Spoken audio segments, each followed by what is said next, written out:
Sounds with the funny faces, they were all just good.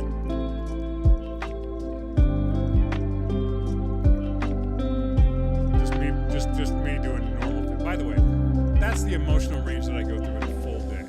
In a full day, that's what my face looks like. That's why I've got wrinkles. That's what these creases are for. You know that sound where you're I can do that with this. I don't want to right now, but I can do it. I can do it. I know how. I've been trained. Been specially trained, you sex maniacs, you fucking bunch of preverts, all of you preverts. That's what you are. Walk out of work and notification for SVP. Hell yeah, perfect time for some driving. Listen to sobriety. Hell yeah, dude. Heck yeah. Although I gotta tell you, tonight I'm gonna be doing a little React content. I have an interview between Joe Rogan and Nikki Glazer. Everybody knows who Joe Rogan is. Some of you might know who Nikki Glazer is. Nikki Glazer is a stand-up comic who has been sober since 2011, and they talk a little bit about sobriety and what did it for her. I'm always interested in other people's experiences in sobriety and where they're at. So, always excited to read about that. Is the mic coming through, Nate? Is the mic finally coming through? Damn it, man.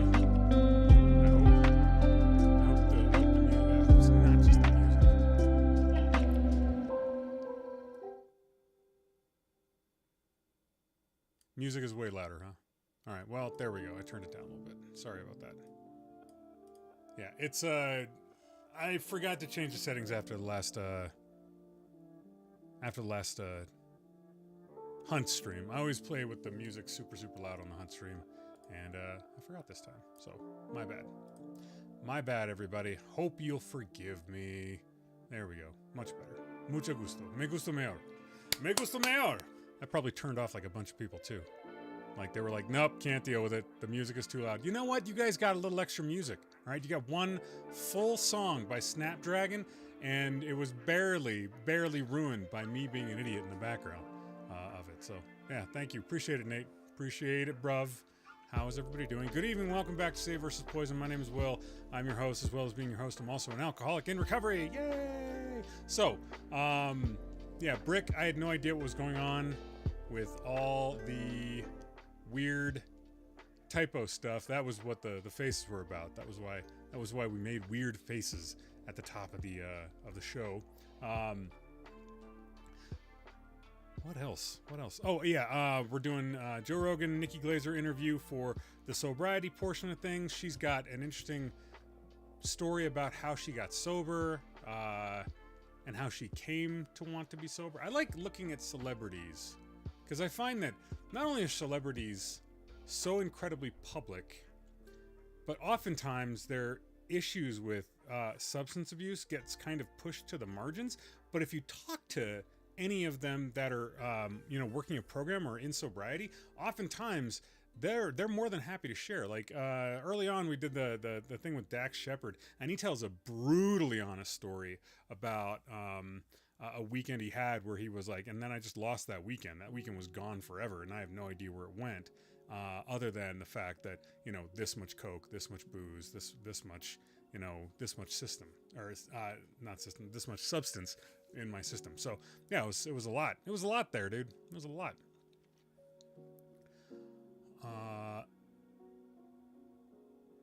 Catching up on, yeah. All right, so Jess says, hey Jess, good evening, friend. How are you? Hope you're doing well. Good evening, John. Good evening, Brick. Good evening, Bowler. Good evening, friends. Good evening, friends. How are you? Welcome to the Sunday night edition of Save versus Poison. Hope everything's all right.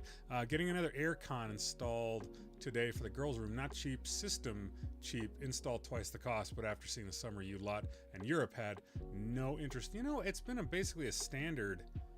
It's been a standard Colorado summer for the most part. Like temperatures in the upper 90s to low hundreds, which is every year that I've been here has been that way. So I actually think that we have escaped any of the issues with like temperature shit. So Colorado has been basically what we expect of it. Mosquito count's been a little bit higher, and I'm expecting a lot more moisture this coming winter. So might have a wetter or more frozen winter, which is kind of interesting. But other than that, yeah, pretty good. Was at a pool party all week and got to chat with my old high school chemistry teacher. Wow, that's interesting. That's fascinating. I wonder how that went. I can't imagine reconnecting with one of my teachers from high school, mostly just because I only remember one, and that one teacher, I don't think he'd remember me. Like, I was basically just like, I was a high school dropout at the age of 18. So I barely even went to class most of the time. Yeah, that's interesting, Jess. That's interesting. I'm curious how that went, how that was for you. I'm curious how you feel about it. But you were aware others had the heat, right? Oh, yes, absolutely. I'm saying, yes, lots of other people in the United States had heat issues. Colorado just felt like basically the same thing. So it's hotter in my area, but it's record temps everywhere else. Yeah, it wasn't hotter. Yeah. That's all I'm saying. I recognize it's hotter somewhere else. Hasn't been that bad here. Not that it hasn't been bad. I mean, 100-degree weather isn't fantastic, and people that are dealing with higher than that, I guess that kind of sucks. That's a little bit of a butt sucker. A little bit of a butt sucker, I think. Last 2 days have been just fine.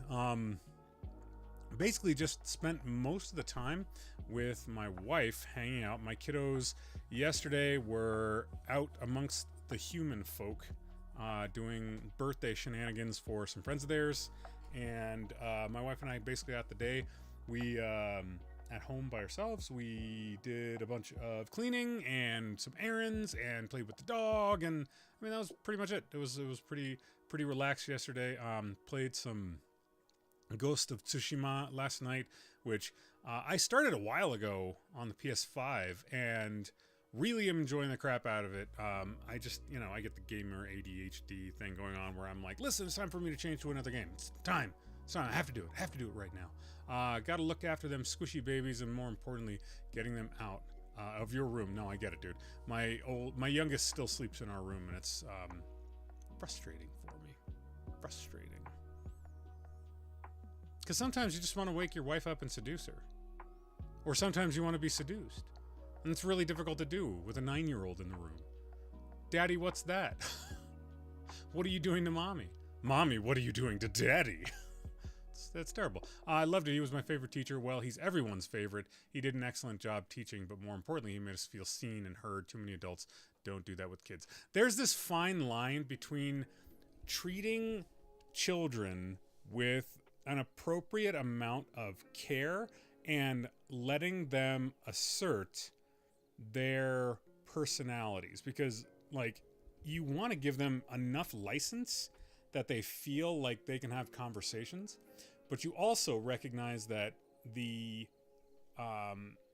consequences for their actions aren't really there, and they can do things to get themselves into what would put them into potentially dangerous situations as they get older.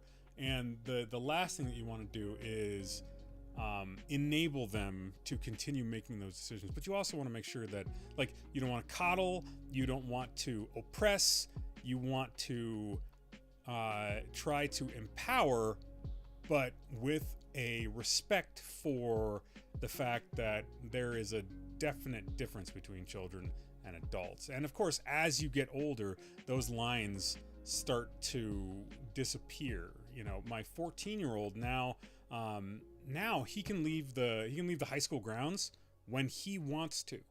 He's 14. This is the first time that that's been a reality. Before that, if he wanted to leave school, one of his parents had to come get him, and he had to be signed out manually. He can basically walk onto or off of campus as he sees fit now. So it's a little bit of a different thing, which is kind of interesting, I think. So you had to hang out with other humans, avoid them. I didn't hang out with other humans. They got to hang out with other humans. I hung out with my wife, who is a wonderful, wonderful human being who I love with all my heart. So, little bit of a different thing. I didn't have to hang out with any other humans, thankfully. The only humans I hung out with last night were the Mongols and Japanese people of the Ghost of Tsushima game, which is a really excellent game.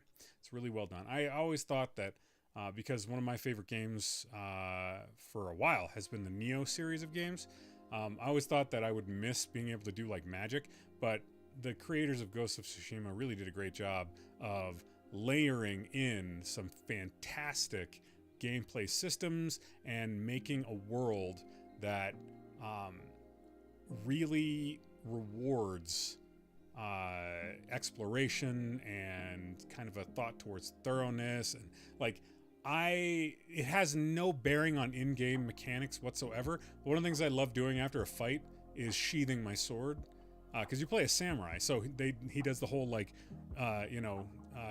flipping it through the air or twisting it in a really, really quick motion to get the blood off of it before he sheaths it. It's a really, really cool motion. And I love you actually get to control that, and I think it's kind of fun. Like after every single fight, I'm like with like a samurai, I'll actually like intentionally bow to the samurai that I just killed, or like after a fight with a bunch of like the Mongols, I'll like flip my sword of the blood off and then resheath it. It's really kind of cool. So yeah. For me, sobriety wise, nothing's really changed. Everything's okay. Now is the season. So I don't know if you know what Oktoberfest is. I think everybody in the United States does. October, at least they know what that Oktoberfest is around. So Oktoberfest actually, it's oddly enough, happens in September in Germany, and it was a celebration of a marriage of one of the kings of Germany, it's kind of interesting. Anyways, my favorite beers are all the end of the summer, early fall beers, and I'm seeing them pop up in stores now, and it's like, of all the things that I miss, I think beer is the one that I miss the most. So kind of frustrating. So yeah, I think Europeans know about Oktoberfest too, guys. Yes, but I don't think we have anybody from Europe currently in our chat. I could be wrong, but I don't think we've got anybody from Europe in the chat right now. Ajax Lynx is the only person that comes in on a regular basis. I just don't know if everybody knows what Oktoberfest is. That's it. And, just making sure. My favorite style of beers are the German purity law style beers, so Reinheitsgebot. I used to love any of those beers. So there was like 4 basic ingredients, and you could combine them in different ways, and like, this is the part of like drinking that I miss, I think, the most, is the kind of emotional connection of that kind of thing. Can you drink alcohol-free beer? It's a growing industry. I can drink alcohol-free beer. I have tried alcohol-free, quote-unquote, spirits, I don't know that I would want to try an alcohol-free beer. I feel like when I tried the spirits, it was close enough to the way that bourbon felt and tasted that my wife felt triggered by it, because she tried it first. I basically bought, it was kind of funny because it was about the same as a mid-shelf, it was about the same cost as a mid-shelf bottle of beer, or a bottle of whiskey. It was like $40 for non-alcoholic spirit, and we got it, and I poured 2 fingers of it in a glass, and my wife took a sip, and she was like, oh, okay, yeah, this is really close to whiskey. And I was like, okay, let me try it. And I tried it, and other than being a little bit sweeter, it was very close to whiskey. It had like a little bit of the burn that you would get, and it had like that malty flavor, and all I could think at the time, and I'm, at the time I think I was like 6 or 7 months sober, so this is, now 3 years ago that this happened. 6 or 7 months in, and I'm like, you know what, this is kind of dangerous. This makes me actually wish I could have the real thing instead of just being able to like be okay with not having the real thing and having this instead. So I kind of feel I would feel that way about beer as well. Like, it's not the real thing. It's not going to hit the same way. And my wife, this is a funny one. My wife asks me sometimes, like, would you ever want to have like threesomes or something? And I was like, well, yeah, but the idea of something fun that could put something really good in danger sounds like a really bad idea to my head. So I'm going to say no to threesomes because I want to save my marriage, just like I'm going to say no to non-alcoholic beer to save my sobriety. Does that make sense? A little bit, yeah. $40 for whiskey-flavored juice is just wild. Yeah, it wasn't even like whiskey-flavored juice. It's more like whiskey-flavored, probably closer to tea. Probably. Yeah, people just joining in on the sobriety chat. Guy talking about all the beers he likes and misses. Dude, you gotta total transparency. I would love to be able to drink in moderation, but I can't. And I'm gonna keep saying that. And it's okay for people in recovery to want something that they can't have for fear of losing things that are important to them. I think that that's okay. I think that having that kind of a conversation is way better than just, I'm never gonna drink.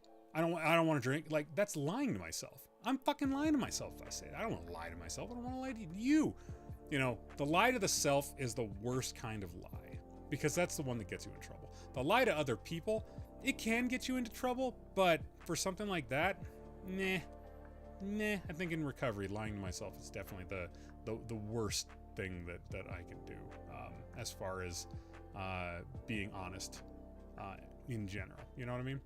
They always vote people off Survivor, talk about all the food they miss. Well, I'm really glad that my journey in sobriety is a one man, one island sobriety, with a bunch of other islands nearby that I can ask for coconut from if I need to. So, anyways, I want to take a look at this Joe Rogan Experience clip. I brought this up earlier. I pre-watched a little bit of it, so I have an idea of what's going to happen to it. Over on YouTube, I don't know if they're going to allow the fair use stuff to go through. This is considered fair use if I'm just reacting to it. But here's Nikki Glazer and Joe Rogan. Let's turn up our game sound just a little bit so that everybody can hear. I will interrupt as necessary. And here we go. The Joe Rogan Experience. Hey, Joe. You want some fake beer? It's so... Heineken Zero? I can't... Yeah, I mean, I don't drink, and this is absurd to me that I would have a beer. It's a fake beer. It's no, but, like, zero alcohol. I don't miss the taste of good. alcohol. Oh. Well, What? No, who misses the... No one would drink alcohol if it didn't get you effed up. I would drink these. They taste good. Really? Yeah, I love it. This tastes like the St. Louis Funny Bone, which is a great taste. Oh, she's like, this tastes like a comedy club to me. Now I want to go to the St. Louis Funny Bone, which I'm gonna be in St. Louis in November. I actually want to go and breathe in the flavor of the St. Louis Funny Bone just to see what it tastes like, and then do a an experiment and see if that tastes like it. I really kind of want to. If you pretend Joe Rogan doesn't exist, he disappears for you. Should try it. I like Joe. I'm fine with Joe. I don't have a problem with Joe. Does it tastes like the St. Louis Funny Bone? 2009, living my best life. When was the last time you drank? 2011, December 9th. Whoa. Cleveland, hilarities. Whoa. After the show. You're like, I'm done. I just had a couple beers to close out the evening. Was by myself, just Next gonna thing go. you know, you're shooting heroin. I don't know what happened. I was at a point in my life where it was like, this has gotta stop because my hangovers were getting so ridiculous and debilitating for a whole day. And I was just doing, Losing a day sucks. Losing a day full on sucks. you know, I would black out from like 2 drinks because my mind, John How? Mulaney has a great joke about it where he says he would black out very quickly after a couple drinks because his mind was like, we know where this is going, shutting down early. Like, if you know you're gonna black out, your brain just blacks out earlier. Right. Because every time I drank, I would black out. So This is something I never did. I never blacked out. Now, I would forget things, but I never blacked out. I never got to a place where I lost total control. I would get to a place where I would lose like 90% of my control. There were times when I would say and do things that I wouldn't do sober. Yeah, 100%. My problematic drinking was not to the point of like waking up in a ditch with my car key, firmly implanted up my ass because I wanted to drive to go get chicken nuggies. That wasn't happening. Wow. I woke up that next morning and I had only had it wasn't a hard night of drinking, a couple beers, but I was just the sickest I've ever been. And the thing about hangovers that I really had to look at was like the best part about being sick. If you're going to find the best part about being sick, it's that people feel sorry for you. You get babied a little bit. You get a nurturing from your friends and family that you don't get when you're healthy. But when you're hungover, no one gives you that. So you're sick and you don't even get the only good thing about being sick, which is people feeling sorry for you. Yeah, should people feel sorry for you if you're hungover? It's totally self-inflicted. Like, I recognize that after a certain point, I couldn't moderate. Well, actually, yeah, after a certain time frame in my life, I couldn't moderate. But the only person I ever took pity on that was hungover was my wife. Would get drunk once every 3 years, and that was it. Other than that, it'd be a beer per evening of drinking for her. So she got really drunk. The last wedding that we went to, she got really drunk. She just kept downing red wine. What are you saying about me? The last time that you got drunk. We're talking about hangovers and how you are the only person that I've ever pitied for being hungover. Because that next day, I drove us home, and I tried to keep the music low, and I tried not to speed, and you were just on the 2.5-hour drive home, you were just passed out in the passenger seat because ordinarily she drives. 100%. I never drive. She drives. I drive 90% of the time. Yeah. Yeah, it was very, very sweet, and it was a very weird role reversal. It was super weird role reversal because I never got pity for being hungover. No. She got pity for being hungover, but that's because she would get drunk once every 3 or 4 years. I think I saw her drunk this many times, maybe in the entirety of our relationship. A couple of times that she'd get buzzed or have a couple of beers and loosen up and have fun and party, but never drunk. This was drunk, so big difference. So yeah, but for the most part, I think people getting hungover, you don't really deserve that much in the way of pity because it is self-inflicted. It is really, really self-inflicted. John says hi. Hello, John. John's one of the addicts in recovery in the community. He's a great guy. I've had several calls with him.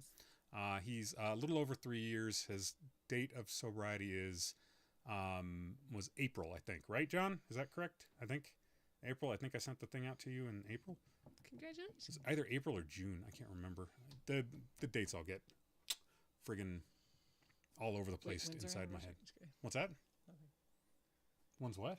Never mind. When's our anniversary? I don't want you to say it out loud, so. Your birth date and social security number are. Our sub numbers are 0000000. I mean, I don't, Nate, I don't make it worse for people. I don't make like hangovers worse for people. I understand it, and I'm not going to pity you. Like, if we've got stuff that needs to get done, I'm not going to be like, oh, why don't you go lay on the couch? I'm going to like, no, let's go. Come on, let's go do the thing. Let's go. You promised a thing. Let's go do it. Because that was what I got, kind of told to do for a long, long time. So, yeah. Joe Rogan probably doesn't understand, but it's never a good idea to pressure an alcoholic to drink a non-alcoholic beer. I agree. It's not a good idea. I don't know the full context. I don't know if he knows that she is sober and what her relationship to sobriety is. I also know that it's on Nikki to set those boundaries, to say, no, Joe, I'm not doing that. And for her to set and reestablish boundaries. If after establishing boundaries, he still pushes, then I'm on board with no, Joe, being a dick, quit it. So yeah, Will, that's fucking superpower, never blacking out. That was literally my goal most of the time.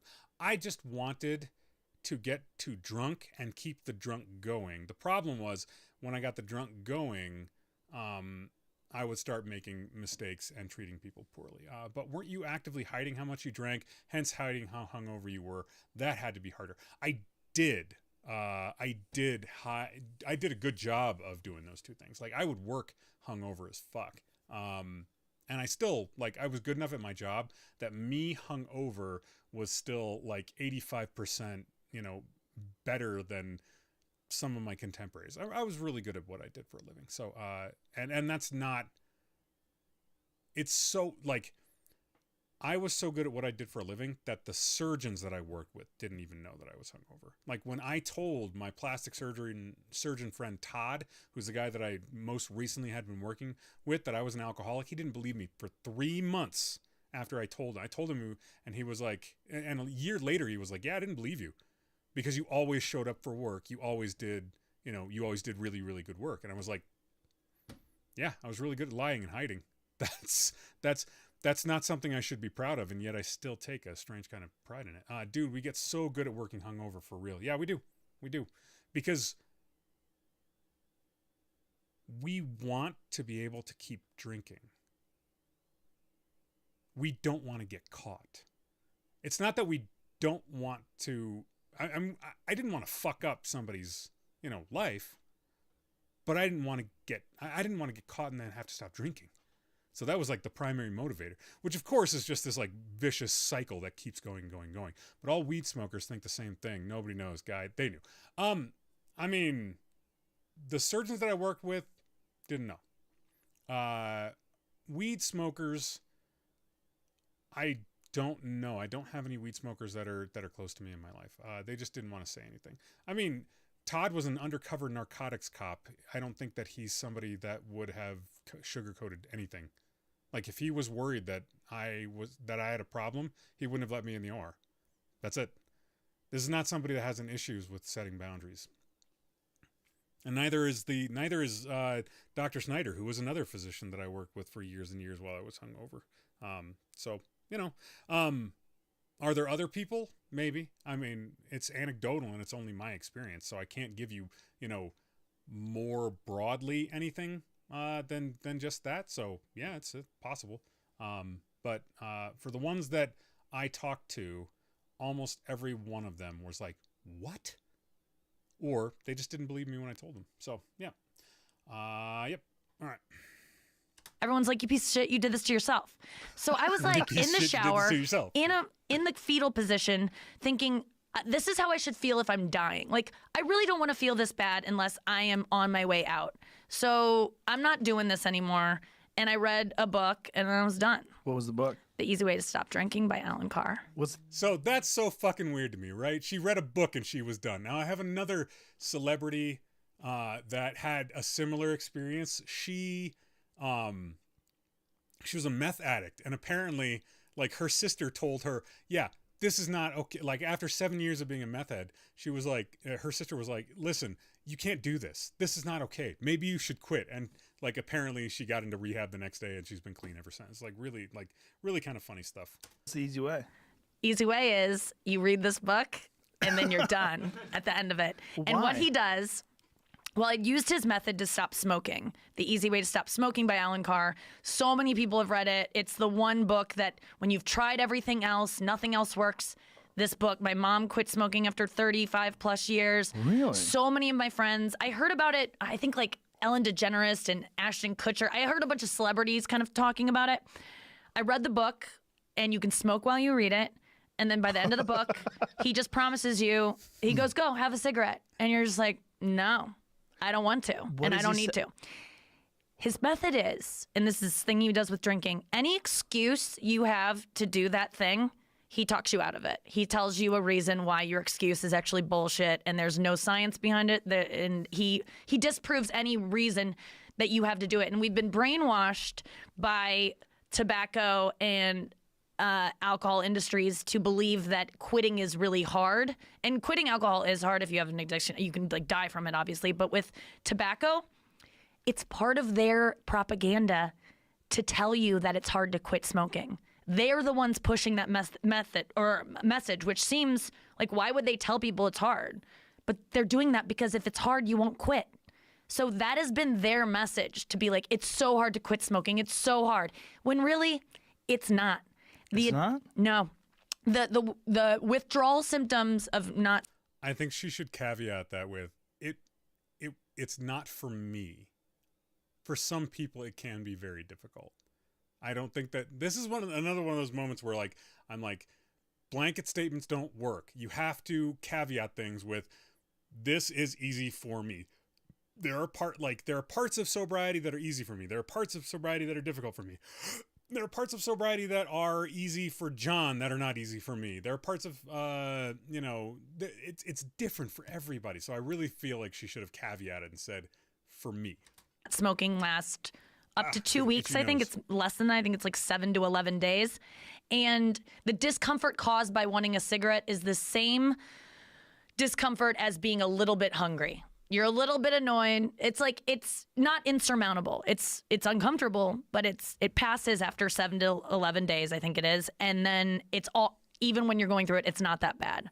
But So I do think that we have a hard time being uncomfortable.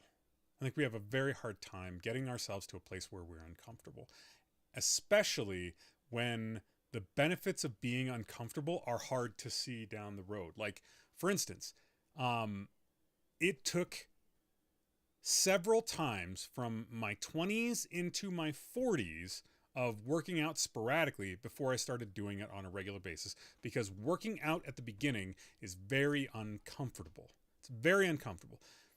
Now, as I'm working out, there are moments while I'm working out that are really, really uncomfortable. Like trying to push the last the last rep on my last set.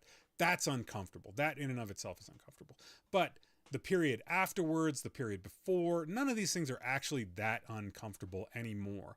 When I first started working out, because I would do it sporadically, every time I worked out, I would get incredibly sore for like a week. So that discomfort, that mild level of pain, that 2 to 3 out of 10 level of pain on the old pain scale, that would keep me from wanting to work out in the future. If I could just get past that first week, I was going to be okay. So when I went back to the gym after my hernia surgery this 10 weeks ago, that was difficult, because that first week back in the gym, lifting heavy weights again, not the 20-pound weights that I was lifting, but the heavy, or getting back to the heavier stuff, I was sore again for the first time in 2 years, year and a half, 2 years, something like that. That discomfort I knew was coming. I knew I'd faced it before. I knew that I could face it again. And knowing that you can get through discomfort is a huge step in getting yourself down the first several steps of any process towards self-improvement, I think. It's the psychological effect of thinking it's hard that makes it then hard. So once he proves to you it's not that hard, and any excuse you have to smoke, which is like, it calms me down, it raises your blood pressure, so that's inaccurate. It makes me more social. Actually, it isolates you. You know, if you really look at it, every time you smoke, you feel kind of bad. People think you stink. Like, it just, every excuse you have, and then he did it with drinking too. I went through this book, I read it. You can drink while you read the book. You have to. I'm curious. Now I kind of want to read this book and see what the deal is. Like, I want to see what his reasons for, because I'll probably agree with most of them. Will I say that it's going to be, you know, the sovereign solution for all alcoholism? I don't think that's going to happen. Once again, you got a caveat. Some things work for some people, some things don't. To want to quit, to pick up the book, you have to want to be like, I want this out of my life. I don't know how to get it out of my life. And I gave this book to so many of my friends, and my friends don't drink anymore. And a lot of them, you know, use program or other things to supplement, but all I needed was this book and I was done. Wow. And I'll tell you, I drank every single night of my life, and I never thought I could live without it. It was just, I was just like anyone listening that's like, no, no, no. You don't understand. All my friends drink. It's my life. It's my social life. It's my work life. It was everything to me. It's all I look forward to. Yeah, I'll never go like this when a friend enters a bar again. Woo! Like, I'll never do that. I will never greet a friend with, she's here. Yes, yes, yes, yeah. That's Is that you? That was me. That was like, that's something I miss. I'll never have that kind of drink enthusiasm anymore. But because I don't drink, I am fucking killing it. My life changed. I can trace my careers before and after, like on the dot. So, you know, it's not for everyone. If you have a problem, you should maybe look into it. But that book seriously changed my life. That sounds amazing. And there was no, like, difficulty in quitting? None. Wow. It really was easy. I never, maybe He just did the Owen Wilson wow. Wow. a couple times I felt like, oh, it'd be nice to have a drink. I was dating a guy that like just wanted to have a glass of wine with me, and I'm like, why can't I just have a glass of wine? And I've been tempted, and I don't think that I would go off the deep end again, but I go back to that book, and I'm just like, any reason I can give myself, it's just really, it isn't true, and I'm better without it. Well, it's definitely not true if you're drinking it every night and you're blacking out. Yeah. But if you just have a couple glasses of wine with dinner, it feels nice. Oh, It's I a know. social lubricant. You have fun with friends. You start laughing and joking around. But you don't have that ability to stop there. Is that? I could for a few months, and then it would trickle into. Chaos. It's just exactly the voice you have. People are listening, and I know you relate to this. Of you go, I'm just gonna have 2 tonight, but then that person, and you go, promise yourself you're just gonna have 2, but then you get that voice drunk, and that voice is like, have another. Come on, so pussy. you can't talk to you can't plan for how you're Right. gonna feel 2 drinks in because you get drunk, and then it just keeps going. Yeah, I I have miss it, man. Even I have a bit about that, about drunk driving. The problem is not whether or not you can drive drunk. The problem is even thinking that you can drive drunk, because when you're drunk, you don't know what the fuck you can do or can't do. Yes. You think that's why guys get in fights with people way bigger than them when they're drunk, and they don't even know how to fight. you're stupider when you're drunk. You're a fucking moron when you're drunk. So the idea that you could drive drunk, like, I'm fine, like, you don't even know if you're fine. That's the problem. Yes. The problem is you're drunk. And that's a big part of the book, is talking to people about this liquid courage that everyone cites. I mean, like, I need a drink because I can't go on stage if I don't have a drink. I need a drink Right. to talk to the girl. And it's not courage. What you're doing is you're making yourself more stupid. Man, I don't disagree with that out of hand. You're just making yourself more stupid. So, yeah, there's a lot there that I think could use some extra exploration. There's a lot there that I don't necessarily agree with out of hand. There's a lot there. I'd like to read. Oh shit! Sorry, game sounds up again. I'd like to read that book and see exactly what it is purporting. Because I think that,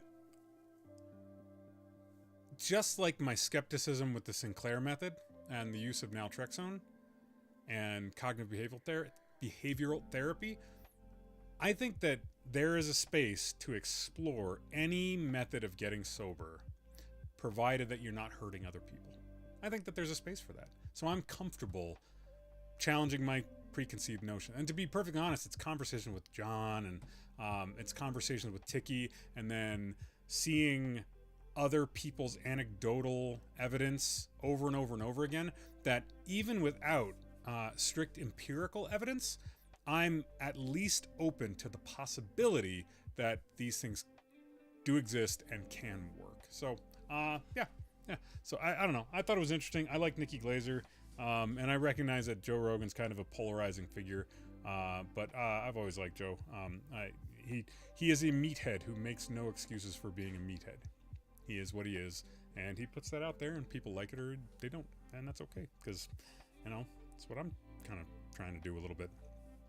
Anyways, that's what I got for the sobriety portion of the night. That's like 40 minutes worth of content. We did get a little bit of a warning from YouTube, so I'm wondering if that's going to be fair use fucked with or not. Hopefully we don't get a content strike, especially since we're so on brand with it. Like, I would love to get into a conversation with some of these creators who would content strike for this kind of thing, and be like, listen, it's Joe go watch Joe Rogan if you want to go watch Joe Rogan. If you don't, you weren't going to anyways. Like, there's nothing like a tiny little channel like this is going to do to fuck around with that. So anyways, we're going to do tonight's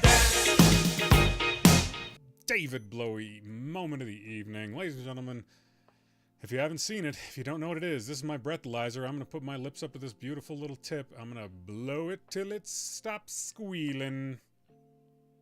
I should do that with my wife.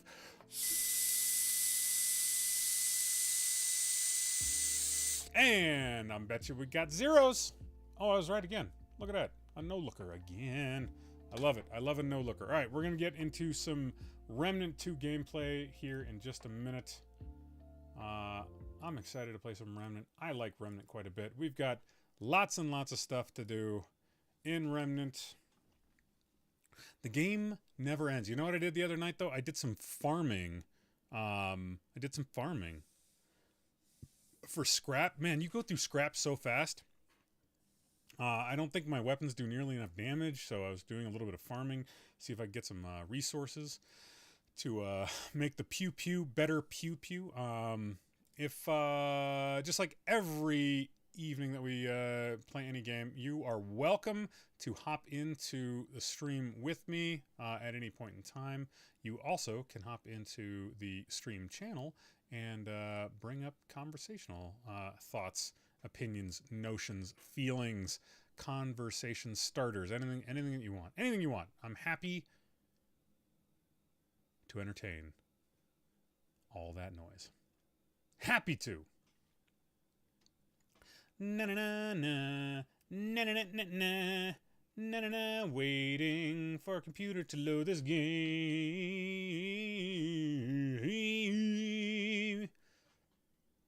Na na na na na.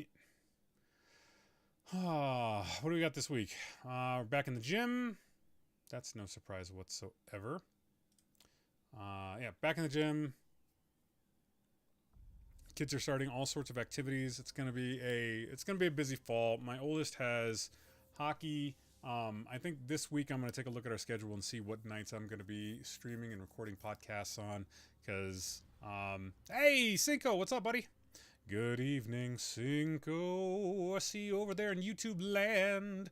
Thank you for coming to YouTube land. Everybody loves it when you come to YouTube land. We're freezing a little bit here in Remnant 2 for some reason. I don't know why. There we go. All right. Good. Look at my cowboy. Look at my cowboy. I love him. I love my cowboys. He's a very good cowboy, that cowboy. How are you, my Cinco? Tell me a story, buddy. What's going on? I was hoping we'd get more foot traffic with our controversial title tonight. Remnant 2, Game of the Year. Come and fight me, BG3 fans. Ha! I don't have a problem with Baldur's Gate games. I just have noticed that the older that I get, the less patience that I have for turn-based RPGs. It's just not that interesting. Kids starting school? Is that a question or a statement? So if your kids are starting school, that's awesome. That's fun.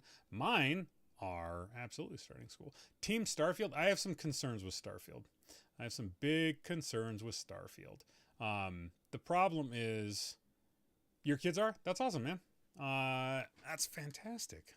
So you'll have kiddos at school. That's going to make things some ways harder, some ways easier. It really does.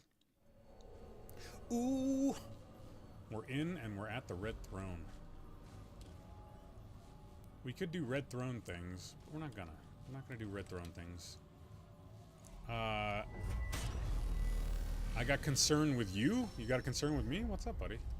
What you got? What's the concern with me? What do you got, buddy? Go ahead. Go ahead. Hit me. Hit me on YouTubes. Hit me with your YouTubes.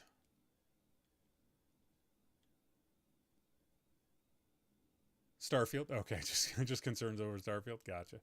Gotcha. Concerns with me having concerns with Starfield. All right, doosel, buddy. Doosel.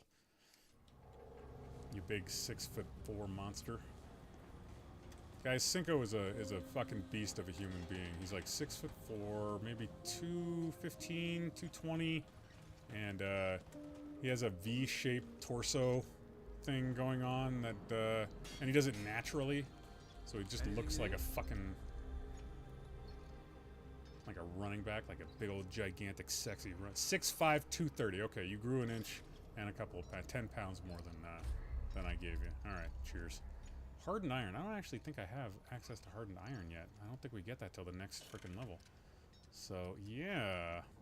The question is, what do we want to upgrade? Not the cube gun. I mean, the Enigma. We do want to upgrade the Enigma. We got about 3,000 scrap, so that's a decent amount of scrap.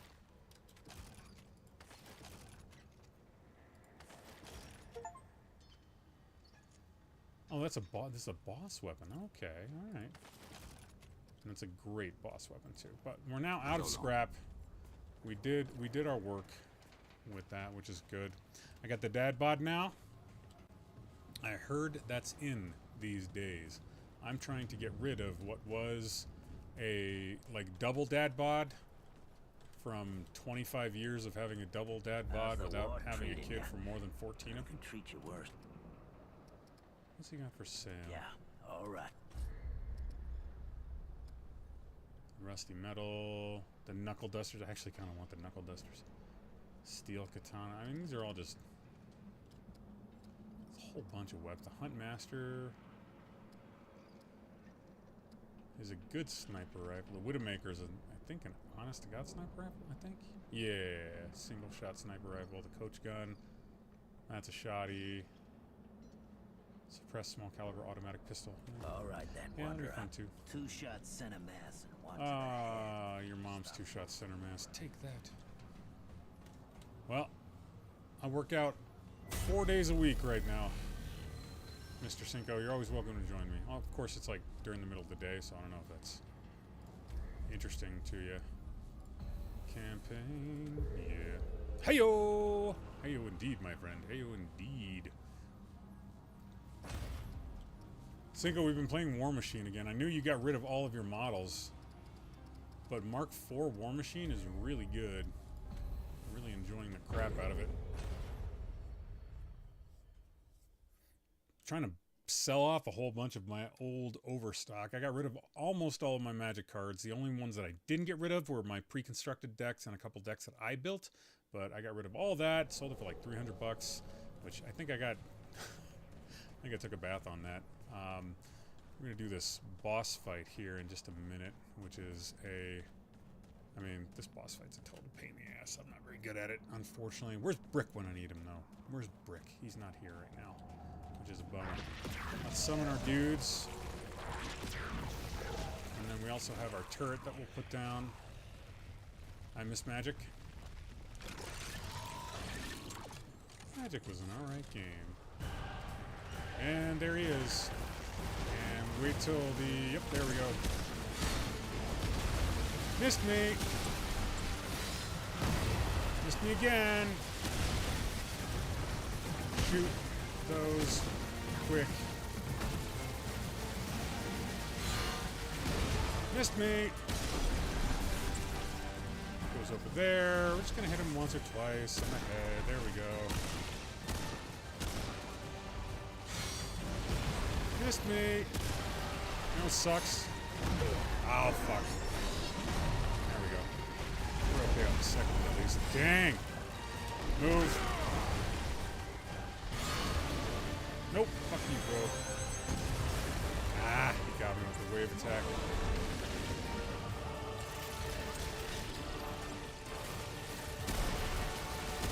Get back here. Oh, damn it. Ah. Need to heal. Oh, damn. The dodging sucks. The dodging. Yeah, this is the big boss. It's a 2-stage fight, which sucks. Actually, I think it's like a 3-stage fight. So I've gotten to the second stage like 3 or 4 times. If you miss time just by a tiny, tiny little bit, his attacks will all hit you, which is just a pain in the balls. I do need to switch over some... Oh shit, that was stupid. I didn't mean to use it just yet. Oh well. That's alright. So we got a summon, we got 2 summon... Oh, almost forgot. We need to change out... Let's see, the Soul Link is correct. Direct damage against the wearer has 20% chance to be conserved. Yeah, that's alright. The Sage Stone, though, we gotta switch that out for critical hit win spots. Generate a bunch. Increases health regeneration by 0.25 and relic use speed by 20. No, I don't want to do it. Dealing melee damage. Nope, we're not dealing any melee damage. Taking damage adds 1 stack of bulwark, which individually falls off after 10 seconds. Max 5 stacks.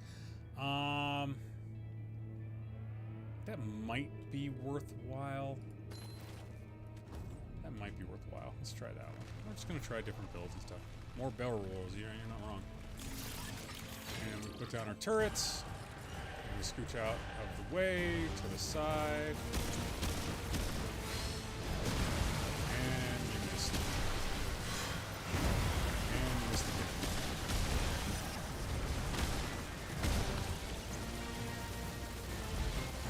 Turret's doing good work though. That's not fun. He's gonna go over there. He's gonna do.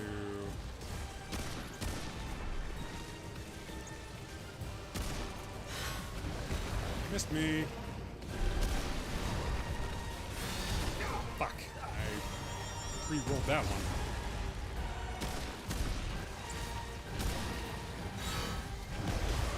It's that little bit of wind-up time that gets you.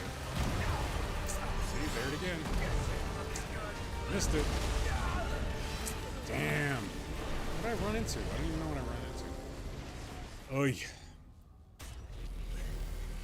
More barrel rolls is right, my friend. More barrel rolls is right.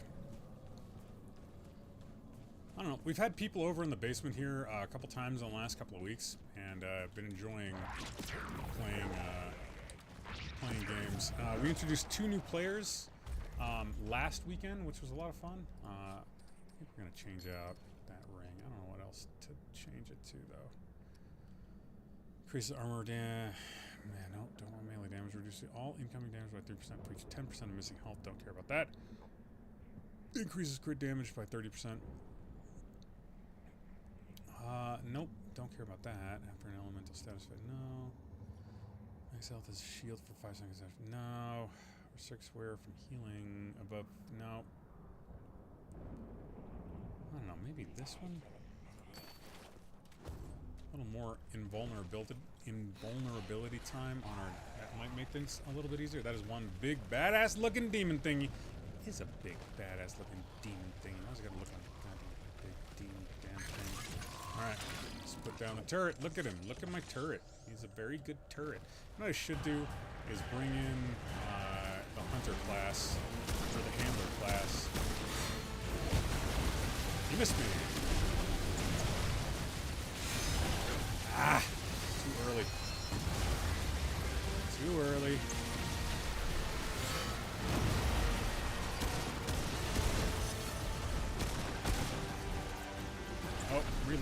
shit. Those orbs are about to come at me too. Fuck!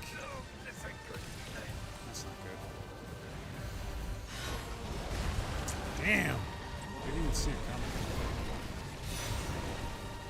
Alright, I missed that time. Missed that time too.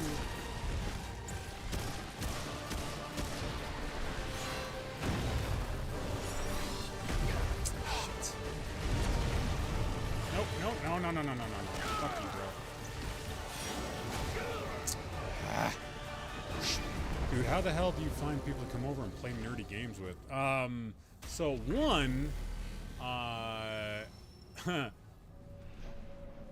just don't hide the fact that I'm a nerd, and random people will be like, "Oh yeah, I love D&D," and I'm like, "Hey, you ever thought about playing something like this?" And they're like, "You know what? I have thought about that." And then suddenly it's Saturday and they're in my basement, and I'm trying to explain an entire game system to them. Any Khador in the house for War Machine? So no Khador in this house for War Machine, but they did just roll out brand new armies with brand new. So we're on Mark 4 now. So the last time that I think you played was Mark 2, so 2nd edition. We're now on 4th edition, and they cleaned up a lot of the rules to make things a lot easier to play. Although things like, the 2d6 boosting, all of that stuff has stayed the same. Warcasters being the central figure that if you lose your Warcaster, you die.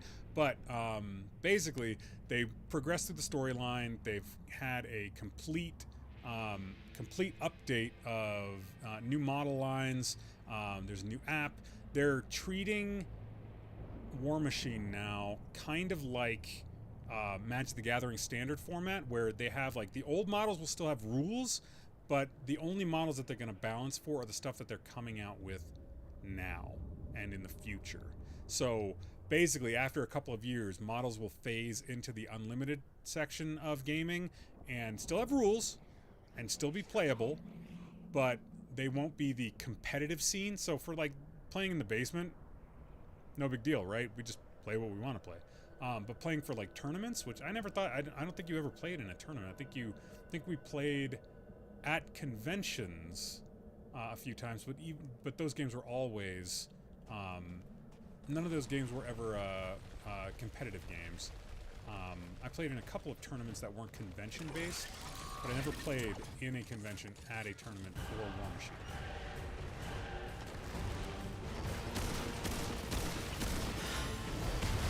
Missed me! Oh, he hit me with that, you dick. Missed me with that though, so that's good.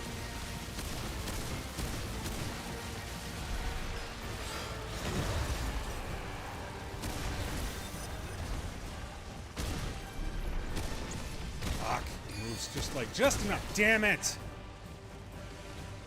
Let's do that real quick.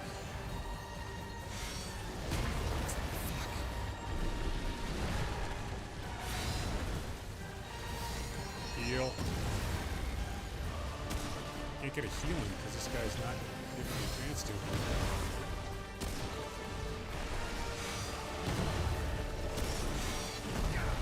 That's the second fucking thing.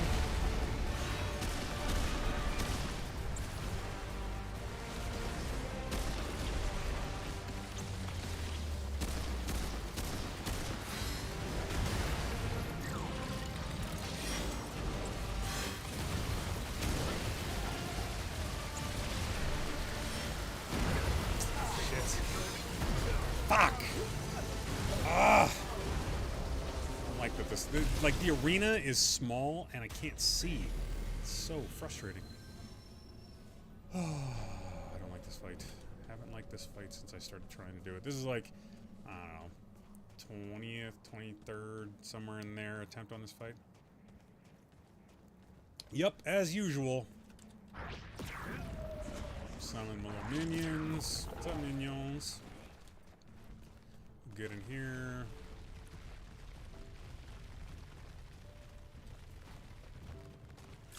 Get our turrets. I feel like I really need to level up. Missed me. Too early. Too early. That's the problem. It's not that I'm panic rolling, it's that I'm just too early on the fucking thing. Like, I think I got lucky on that one. And that one too. You only have to shoot one of those, which is kind of nice. Come on, jackass. Quit moving.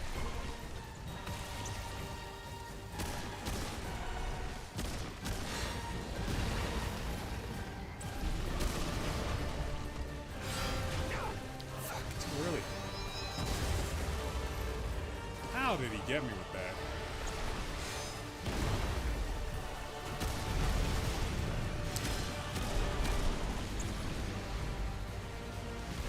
Where are you? There you are. Come on. It's funny, the first time that I beat this boss, I was like, I did it! And then it's like phase 2. Got it. Got it. Didn't get that. I think I need to heal. Yep.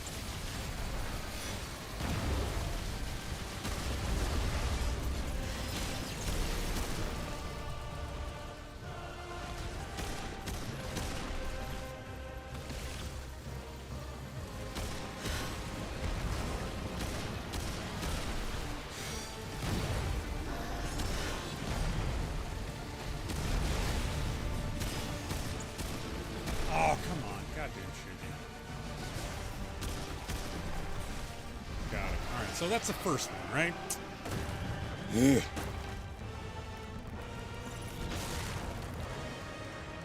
This part sucks, and I hate it so bad. Alright, so now we're on this weird grid, which makes you think, oh, I guess this isn't like... Hey, fuck. Damn, dude.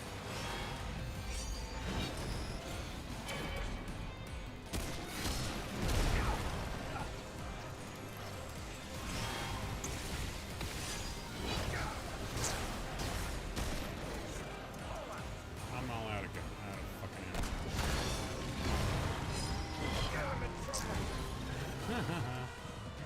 Need to heal. Oh, got lucky.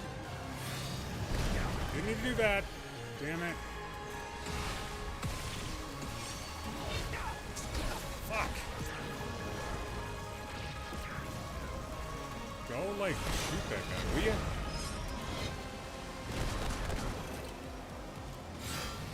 I don't know how to beat this guy. Alright, so story time. I have a coworker who is disgusted by the fact that her fiance just came out to her as a D&D nerd. Past experiences Saturday nights hanging out with his friends. He's actually hanging out with his friends and playing D&D. Never really lied about what he was doing. She just never asked. She's not even mad about that. She had this picture in her head of people who play D&D and she can't believe he is one of them. I waited 6 months to tell my wife that I was a nerd. I waited 6 months to tell my wife that I was a nerd. I am now of the opinion, fuck that noise. You don't have to tell them right off the bat, but you also shouldn't hide it. Like, I'm a nerd. I love nerdy shit. I love using my imagination. I like painting figures. If you aren't going to at least be okay that that's something that I spend money on and do as a hobby, as a pastime, then you're not right for me. And that's okay. Like, that's all right. Like, I feel like you get emotionally invested in getting into a relationship, and then the instant that something like that comes up, you're like, oh, well, I should hide it because being in a relationship is more important than being true to myself. No, fuck that. Be true to yourself first, and the people that want to be around that kind of person, they will stay near you. That's what that is. Like, it's ridiculous, I think. So, I told my wife right away. Yeah, but, you know, your wife is pretty fucking nerdy, so, yeah.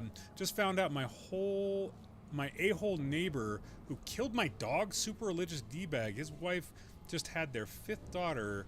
They keep trying for a boy. I mean, yeah, it sounds a little schadenfreude there, there, Nate.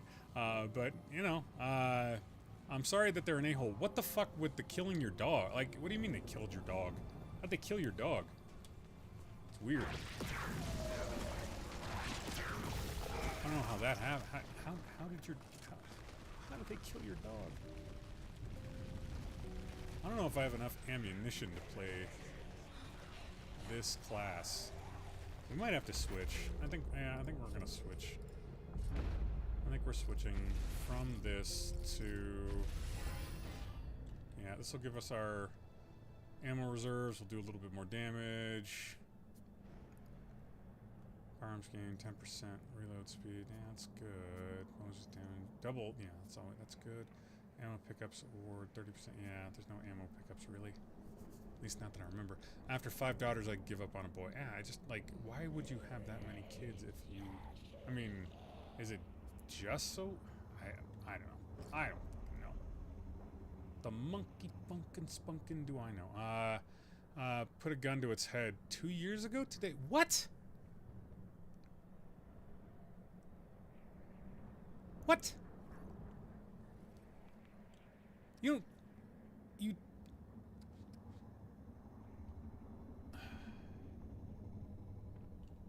I'm confused.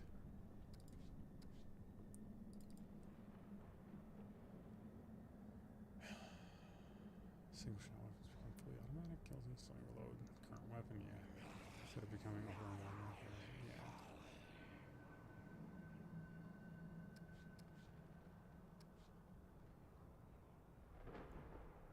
I think I should probably, if I'm gonna shoot the orbs, switch to my offhand to shoot the orbs. I think is what we're gonna do. He killed his own dog of the same breed too. I don't understand why. Like why? Makes no sense to me.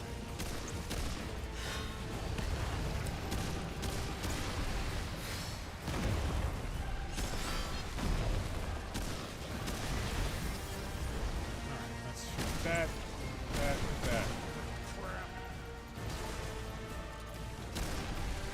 So this guy gets too far away for me to be able to... Fuck! Damn it.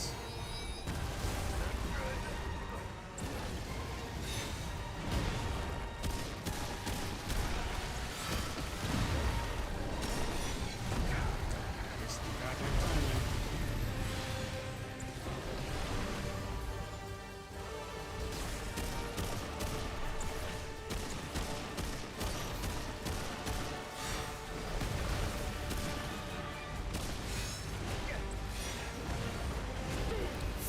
Did too. So literally perfect time. That one.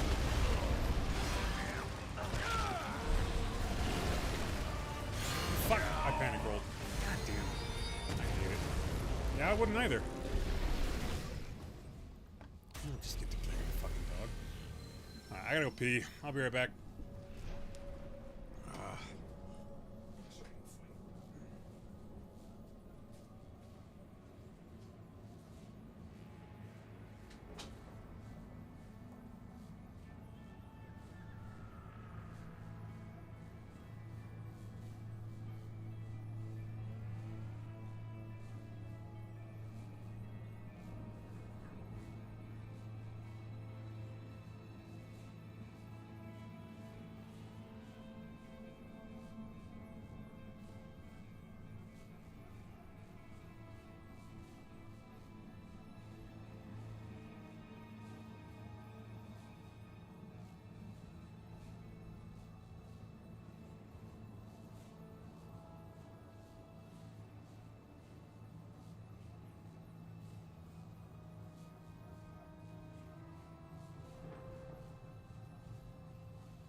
There we go. Yeah, my oldest just asking me, what game are you playing? And me saying, Remnant 2, bro. So good. Hard game. That's a hard game.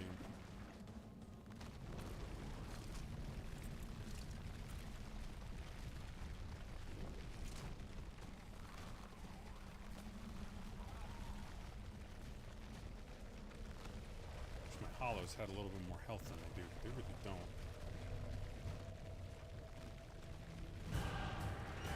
Alright, let's try again.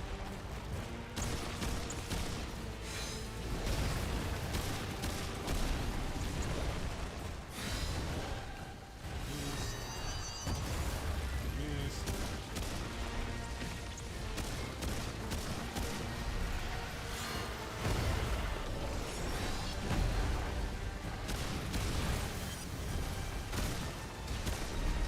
Oh, the friggin' thing moved. There we go. Okay.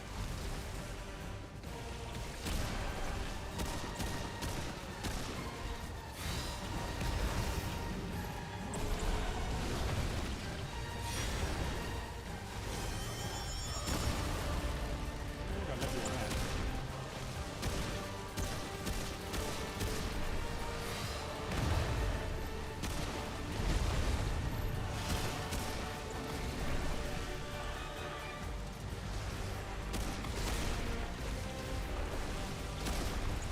Quit dodging my shit, bro.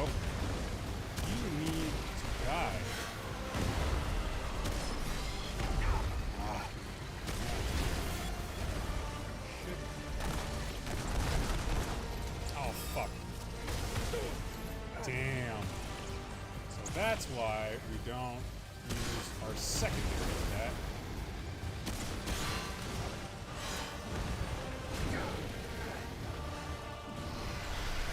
That's why we don't use our secondary for that. Nice duckwork creeper over there watching. He left his company as soon as too preachy. It's fucked up.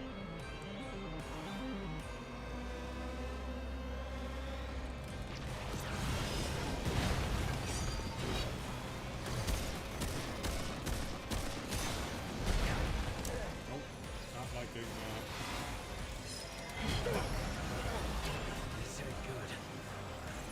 Heal. Heal fast, didn't heal again. Damn it. God.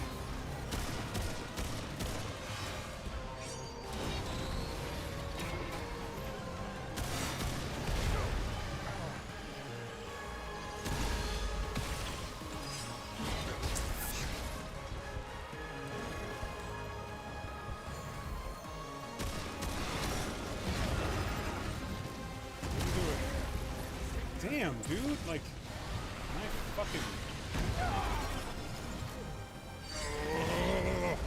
I hate two-stage fights because you never get to practice the later stages. Like, the first stage, that went alright. The second stage sucked ass. And these friggin... my hollows are not sticking around as long as I wanted to. Oy. I mean, every single one of these attacks can be dodged. It's been done. It can be done.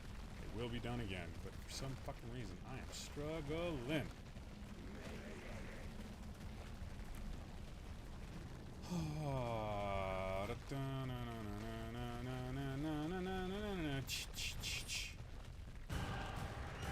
Alright.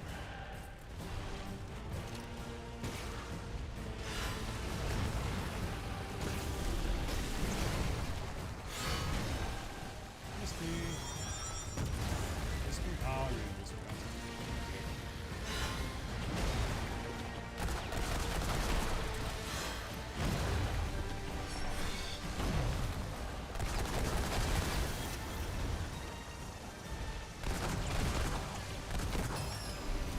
Fuck! Why didn't that one...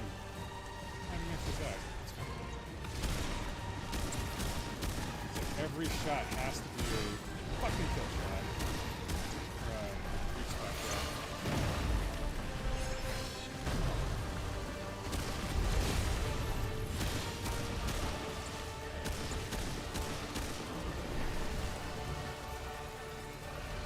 That in.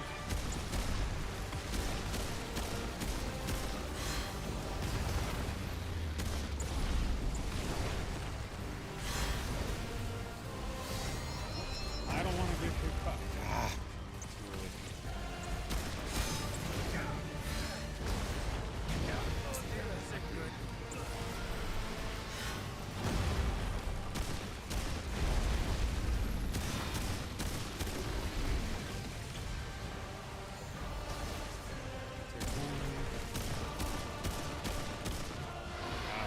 So, first phase done.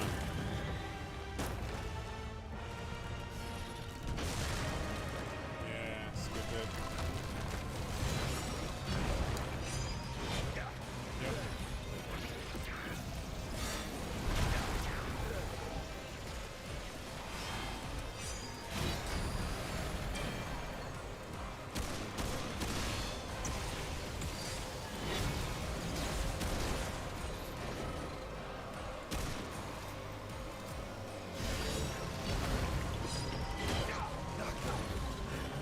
Would you please hit me?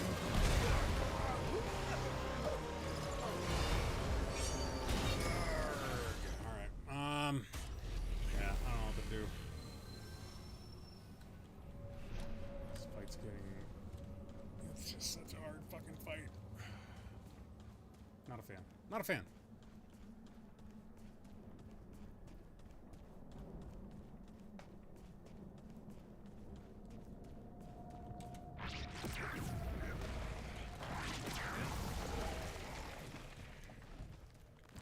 Found a tip for beating him. Would you like to hear it? Go ahead. I am assuming it's going to be good. That's what it says on the Wikipedia. Don't be Will.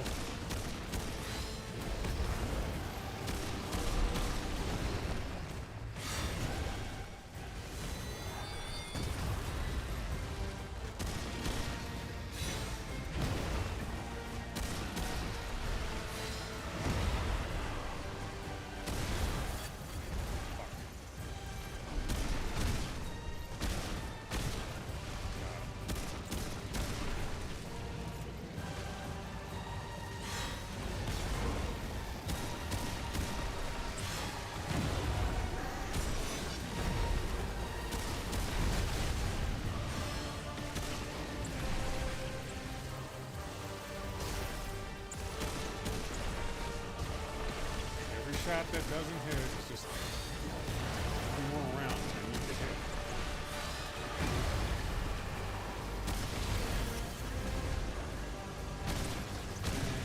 Bang. Got him. Okay.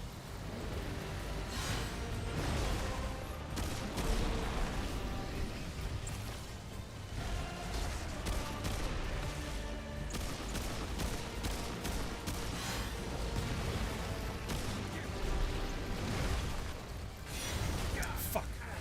Missed the damn timing. Missed the timing again.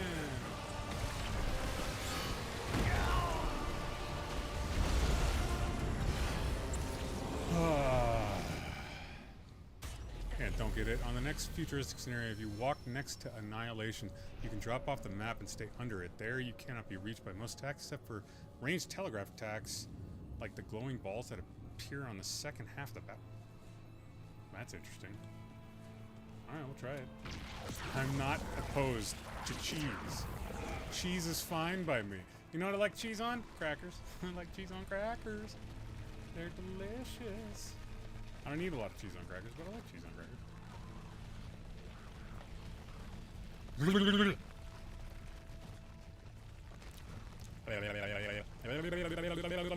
we go. You know what's funny? One more shot to the head would have got him too.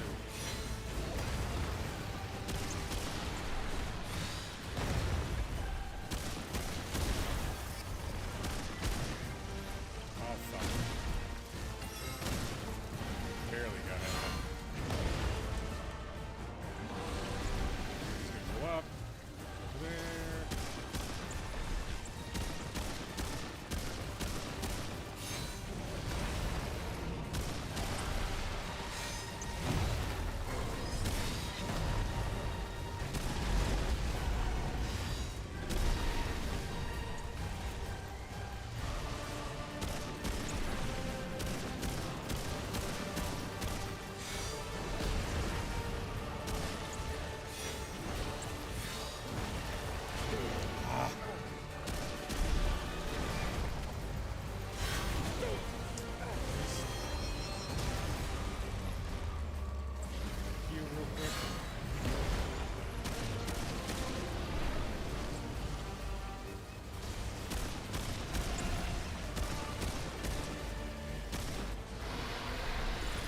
First phase down.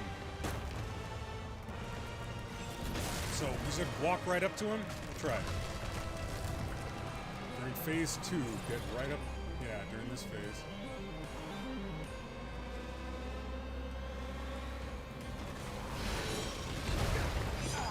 Didn't do it.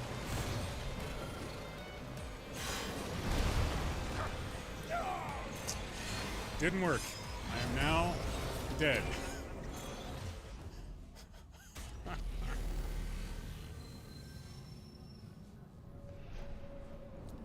I don't know where that place is, but it wasn't where I was. I wonder if they patched it. Usually what happens is like that kind of thing will be patched out pretty early because they don't want people cheesing stuff. So, Remnant to Annihilation fight. I mean, I just gotta fucking dodge his shit, dude. Like, might have fought against a bunch of bosses in Remnant 2, but there's quite, yeah. First phase. We got the first phase down. It's the second phase that we're really struggling with. Like, the first phase isn't great, but the second phase sucks. As soon as the boss reaches 0 health in the first phase, you'll be teleported. Yep, this time we know we'll also have a new set of attacks that need perfect timing to dodge. Yep. You'll have to dodge this attack. So once you teleport, always slams a huge blade on the ground near you first. Yep, and then he does the swipe. Yep.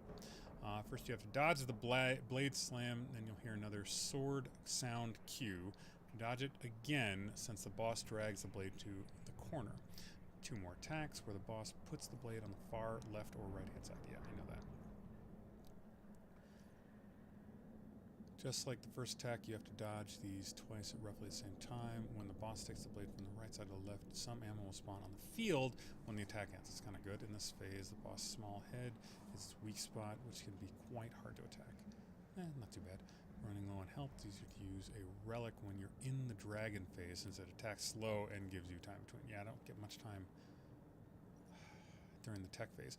After a bunch of switches, the boss spawns 6 pairs of orange crystals on the glitchy side. It's highly recommended to get rid of these pairs as soon as possible, since Annihilation goes into a vulnerable state for a few seconds. Once you do it, the orbs will also simultaneously spawn the dragon side as well, but these won't put it into a vulnerable state. Once the vulnerable state ends, boss continues to switch between the phases. Still log back into the game, continue. Moreover, the boss gives you forgotten memory material, unlocks a new trait called Scholar. Yeah, great. So basically, tells me exactly what I knew already. 4 days ago, how to cheese. Yeah, I don't care about your YouTube stupid video. No, you're okay, dude. That happens. Having fun. Don't forget to like the YouTube feed.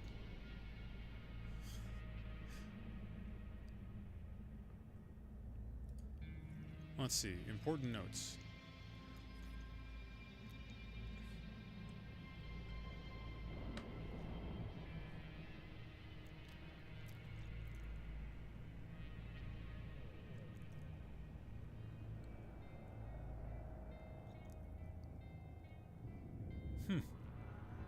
Interesting.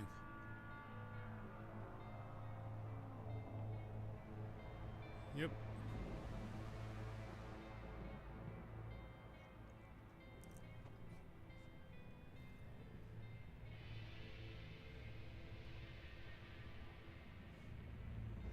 Should have dodged that third slam, bro.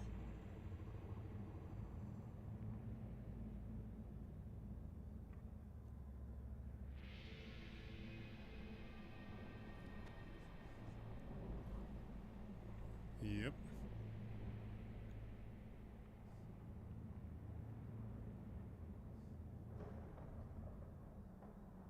The slashes are easy. Phase 1 is not that big a deal. We're doing okay with phase 1.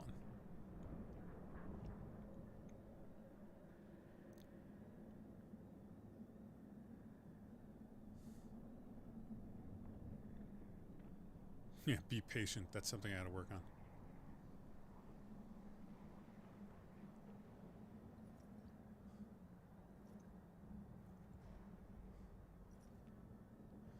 Yeah, my gun is not great for this.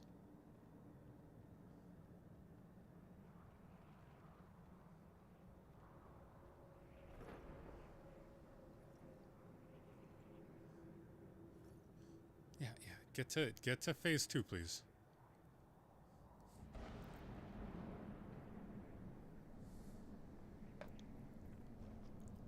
What?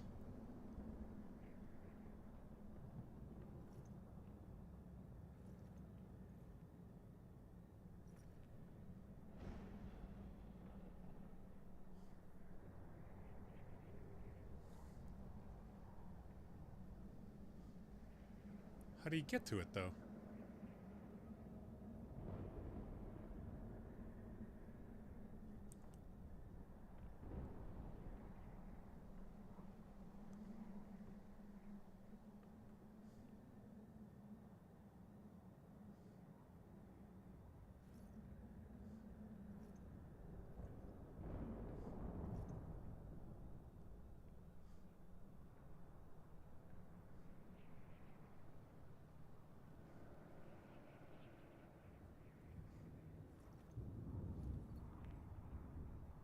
Huh.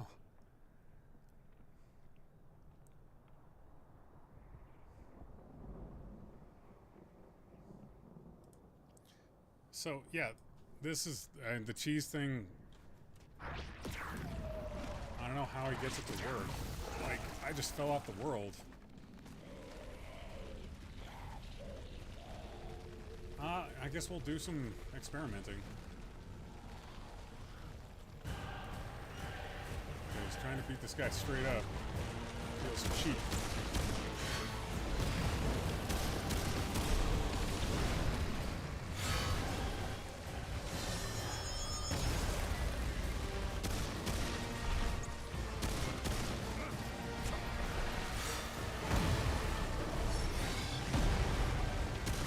You just kind of gotta wait for the...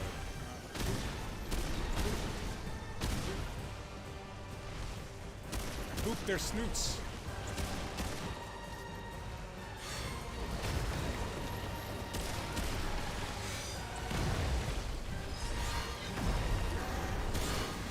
Oh, he slammed 3 times. What a dick.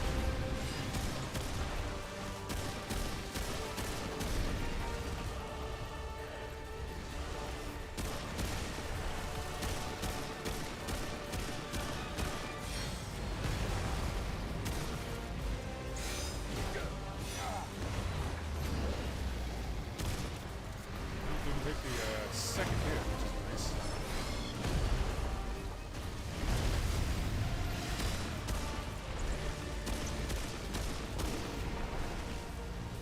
Managed to keep. Alright. Let's see what we can do. It says go to the edge of the map. Like left edge, right edge, forward. I don't know where to go.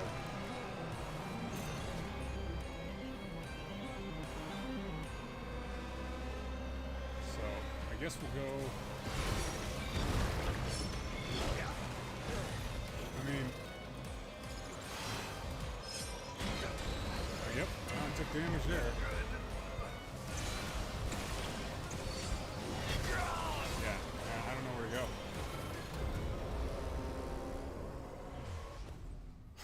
Can't go back. Didn't go forward.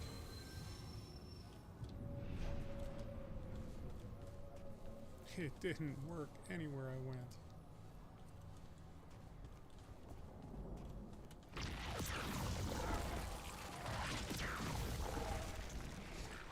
It does say, though, that one of the things that can be helpful is turning down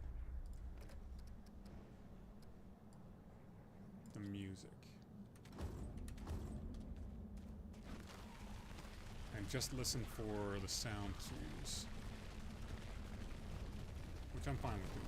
We'll turn down music, we'll go with sound cues. Sound good? Sound good. Yeah. No music this time, just sound cues.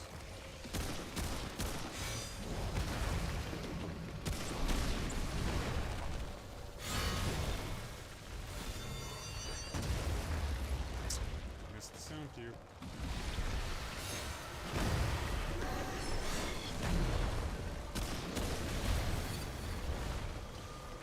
Oh, fucking stop moving. I mean, I survived. It wasn't beautiful, but I survived.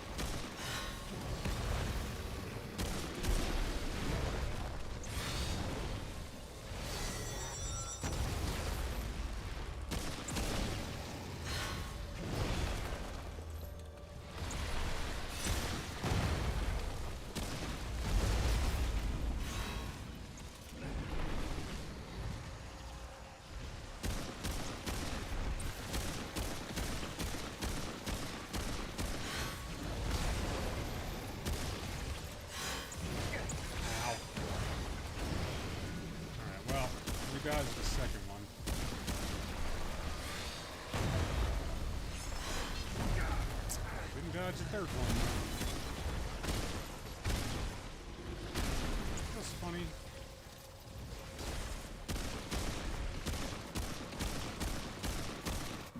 There we go. Alright. Keep on trying. Sorry I missed the last 20 minutes. We are remodeling our upstairs. Wife won't talk about it. No, I get it, dude. You're good. You're good, brother. I appreciate you coming at all. Just keep on trying for this friggin' fight, man. I don't know what to do with it. This second phase is harder. Ah, see, like that right there.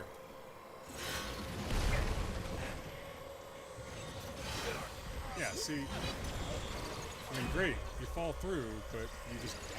Like, there's no way to get down below. I'm gonna see if they patched that, because it feels like they did. Remnant to Annihilation. Fight cheese get patched. Did it get patched? Yeah, cheese strategy was patched, yeah.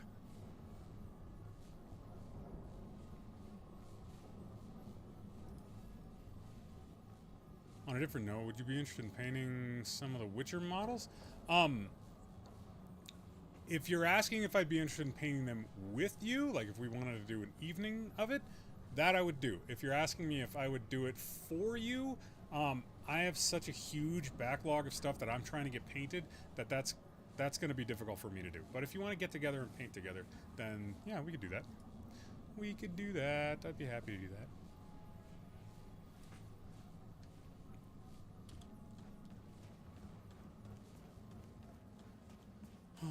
Just keep trying.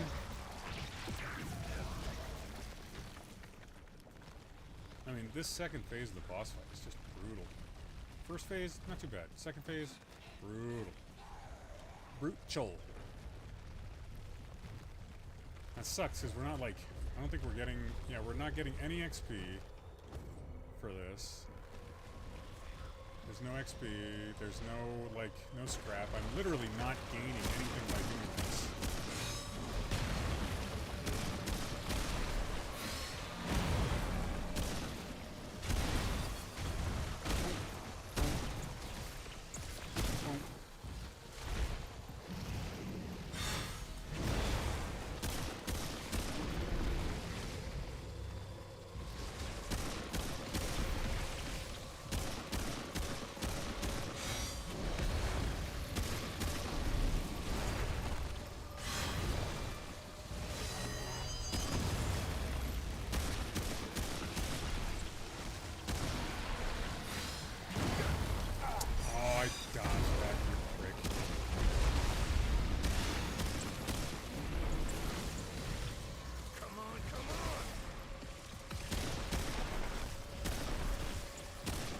Juking.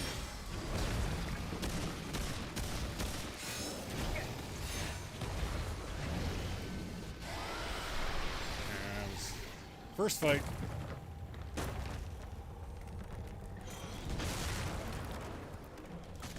I just got a ton, dude. I have so many models that I want to get through, and I don't know how or when I'm going to get them done. It's just, it's so much. Alright, he's going to do that. And not a fucking goddamn.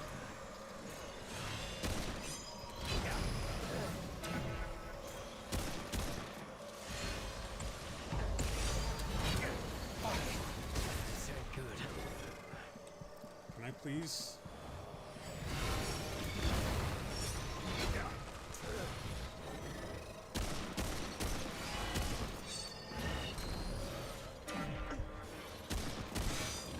Jesus. Come on. Lucky that one.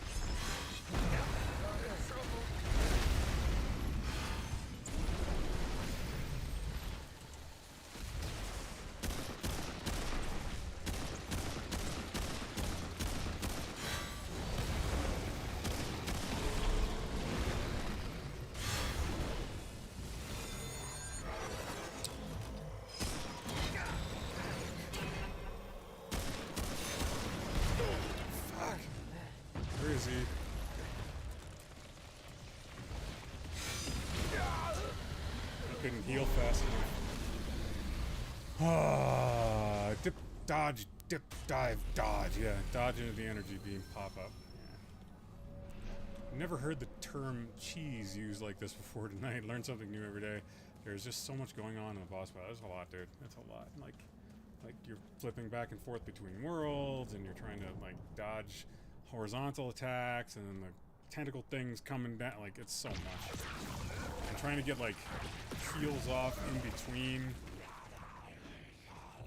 That was the best round you've made. Yeah, it's the best round I've had so far. Yeah, bar none. I've never had that good round yet. Watch, I'll get killed on the very first, the very first one for this. I mean, this is basically what Souls likes are. You fail and fail and fail until you make like one, decent run.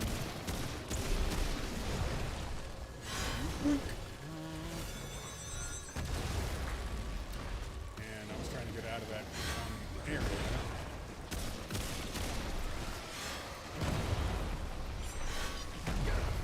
Come on.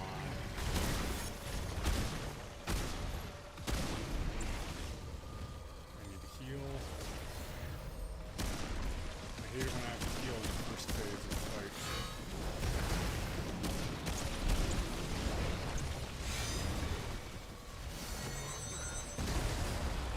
Oh, I got lucky that. Dodge a little early.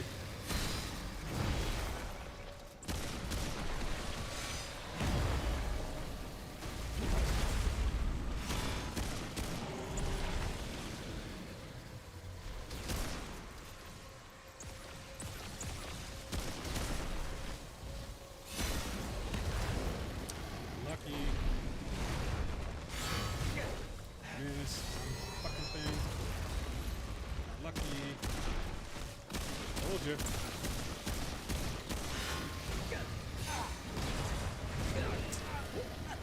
First phase, got killed. Knew it. My timing is just off.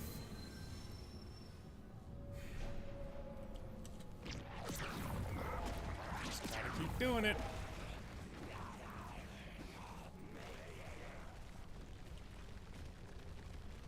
Also don't like the trait that I have assigned right now. This is a shit trait. Or not trait. Let's see. Fargazer. What can we do other than that? I mean, we could bore. That's not great. Defrag isn't good either. That's not a good one. That's not. I honest to God don't have a good fucking.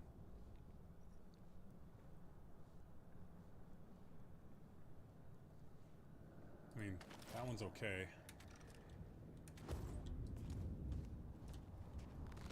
Pop the turret at the second phase. I'm not using the turret right now. I'm actually using the gunslinger. I get more ammo with the gunslinger, and more ammo means more shots. More shots means more damage. Problem was I was running out of ammo in the second phase, or in the first phase, like before I even got to the second phase.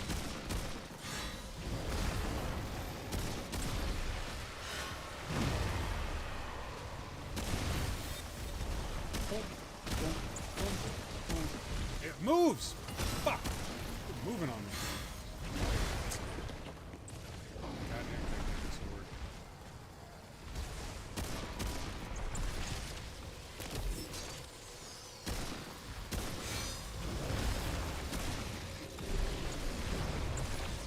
Like to not get hit by that. Also like to not get hit by that. I'm dodging through it.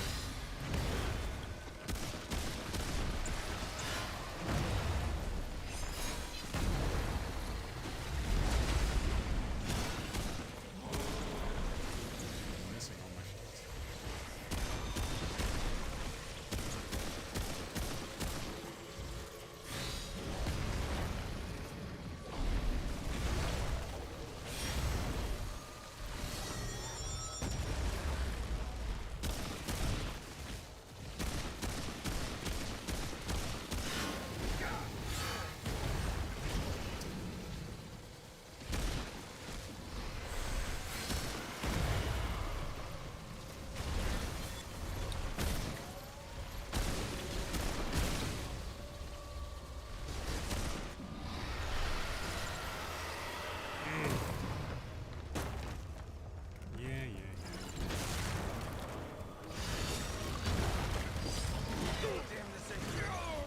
Fuck me.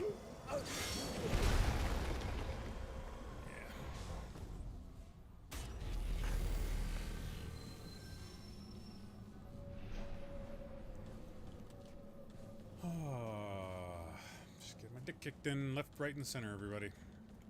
Over and over and over again. I was actually hoping Brick could stop by and hop in, but these games are always easier with buddies.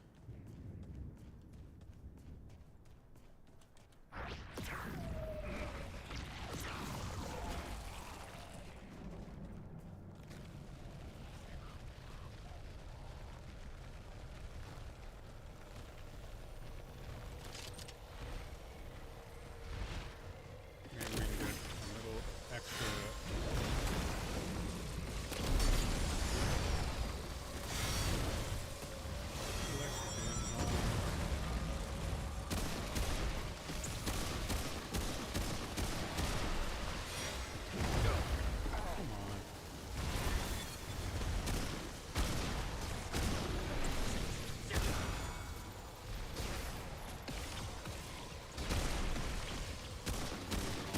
Shoot.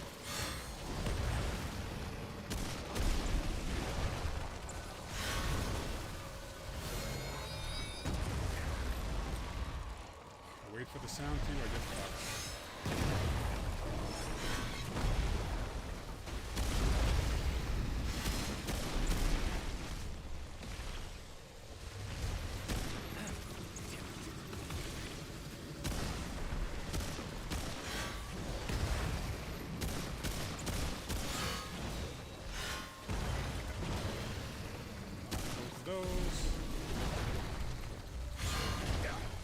Missed the fucking dodge on.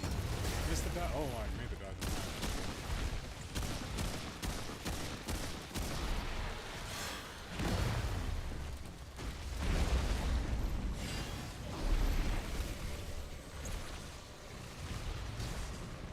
Ammo. One more shot.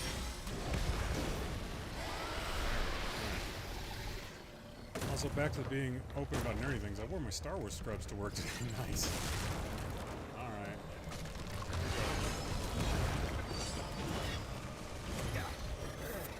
By that thing. Too early.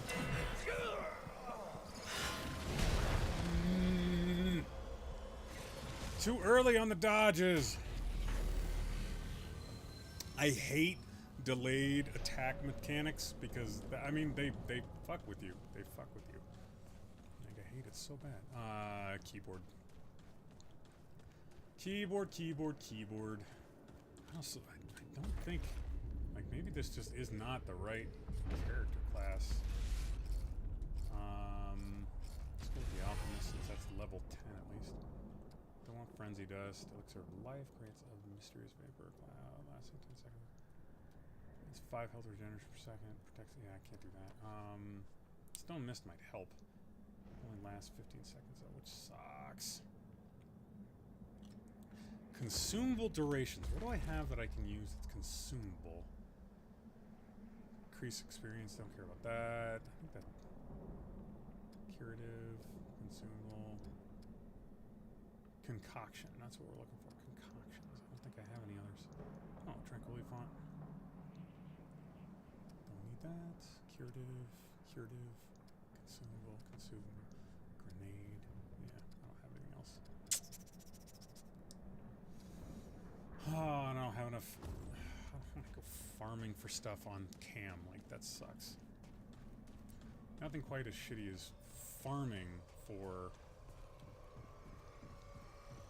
materials on stream. Like I just feel like that's cheap and shitty.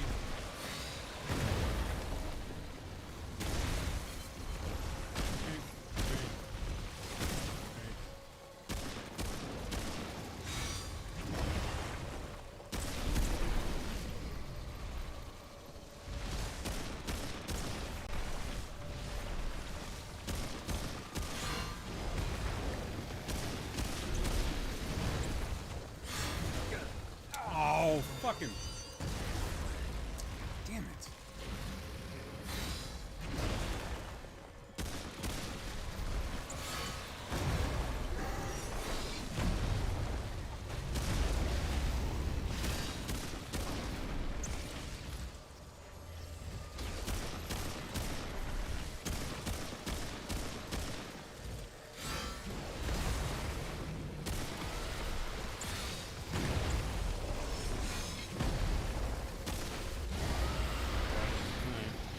First phase.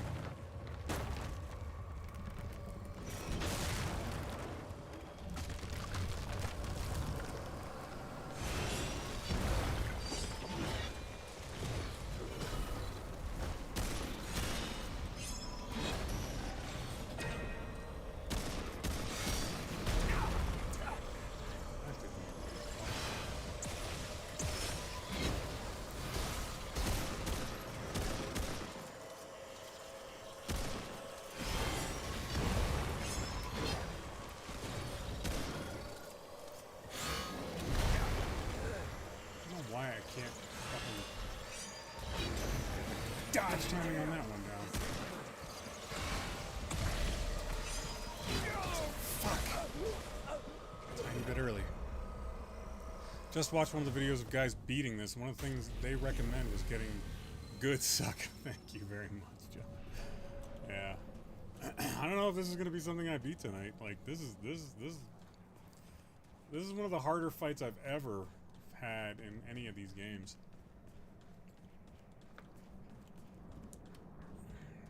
It's very difficult. I even had like I had a buff on me for that one, like,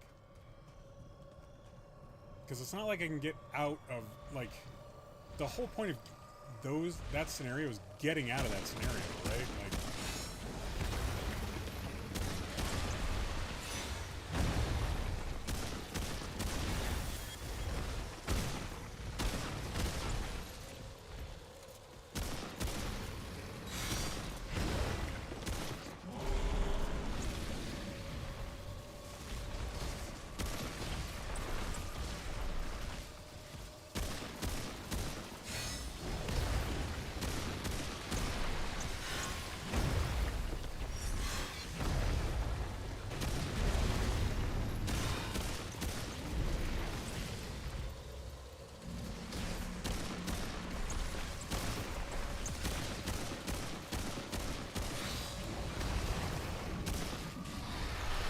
so we got out of phase one pretty well there.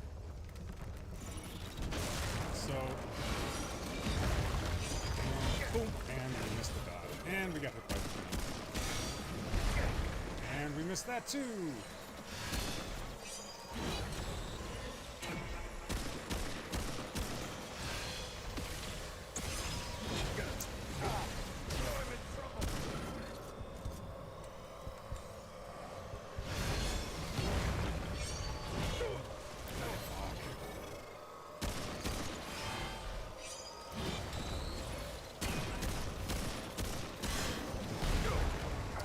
Why I can't get that fucking GOTY. Lucky bear.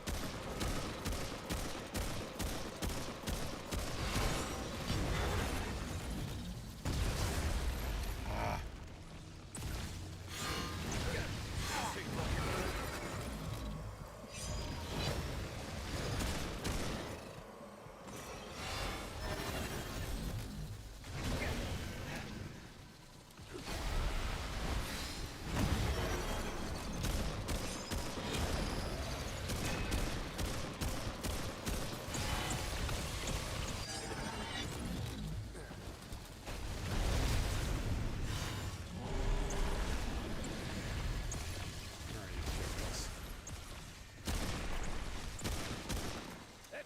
Oh shit! We're out of goddamn ammo.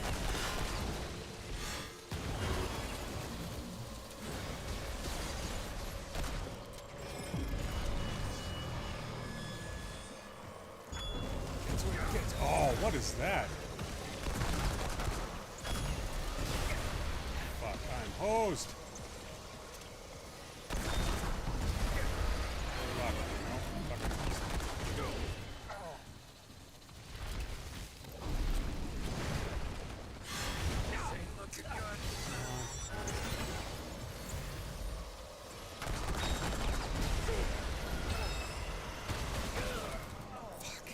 I have no idea what was going on. And I was out of goddamn ammo. Like, I just don't have the ammo for this. I think I need a better secondary. Because the pistol's not doing it.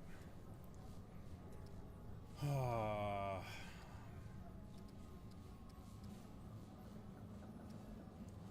driver. I thought I had.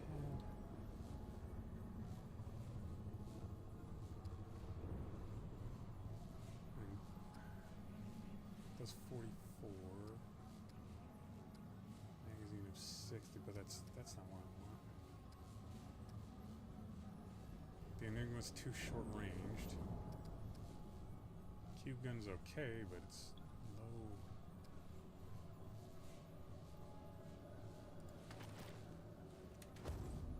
How many shots do we have? 20. I mean, man. Instead of people talking about how brutally difficult this boss is, I mean, other people bought it or have beaten it. It's a hard boss. I'll tell you. I gotta pee again though. Huh. And I gotta get this. I gotta get the damage up on this thing too. Bolt driver. Close range combat, combat size, high rate of fire. Yeah, that's good. I mean, all of these mods kind of suck ass for this.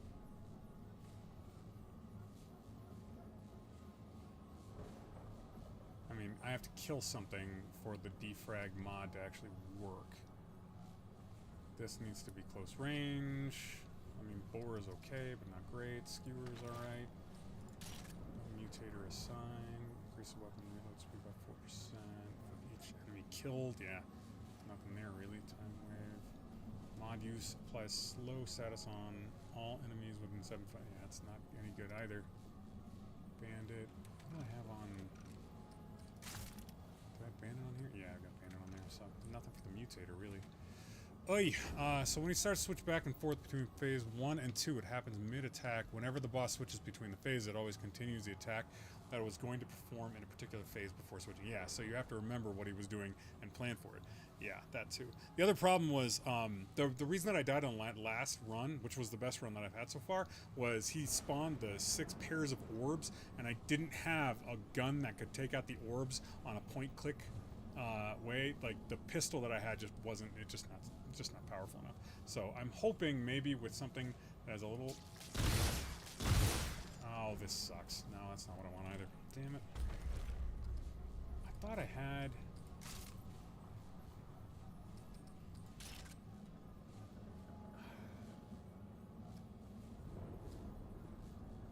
I thought I had a submachine gun. Maybe I didn't get it. Maybe I didn't get it. Alright, here. I gotta piss anyways. I'll be right back.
I was just gonna let him touch me in a way that I wasn't necessarily comfortable with and see what happened. That's what I was gonna do.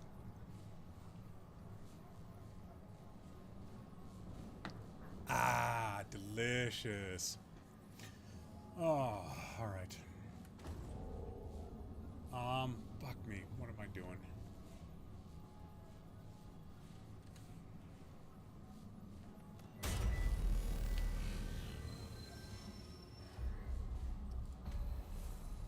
Yeah, let's go back to the ward. I feel like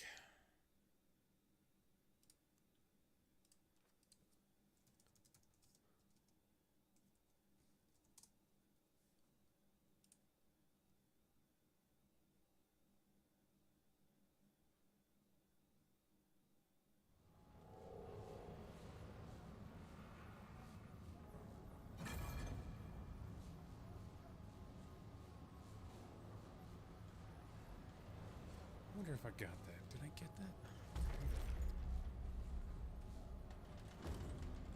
Let's go check. Yeah, I know you. I know you, son of a bitch. We didn't. Okay.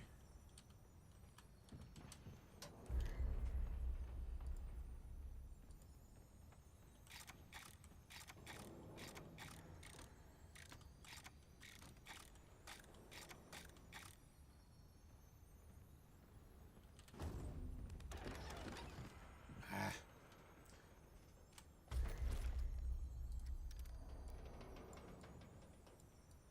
0415. That's what it is. Okay.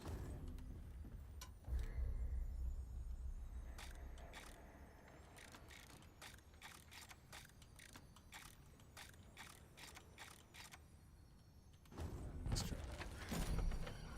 There we go. All right. So we get the key, and then we go over to. Oh, wrong way. Oh, we already read that. We get ourselves another weapon.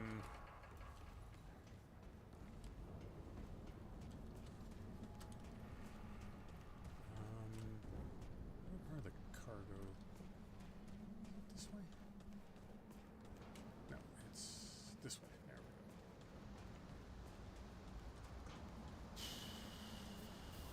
go. Dodge, duck, dip, dive, and dodge. Yep, basically.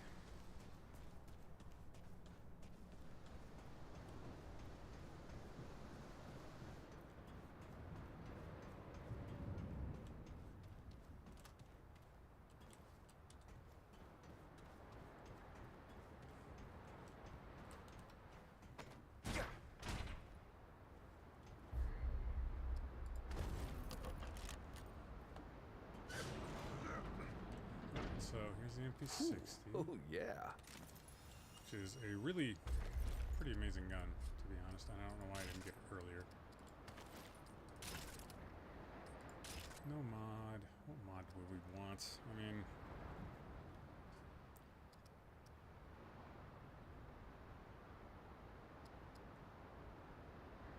skewer, I guess. Yeah. And no mutator, because increase weapons reload speed by 4% for each enemy killed between reloads. Last 15 seconds. Yeah, that really doesn't matter.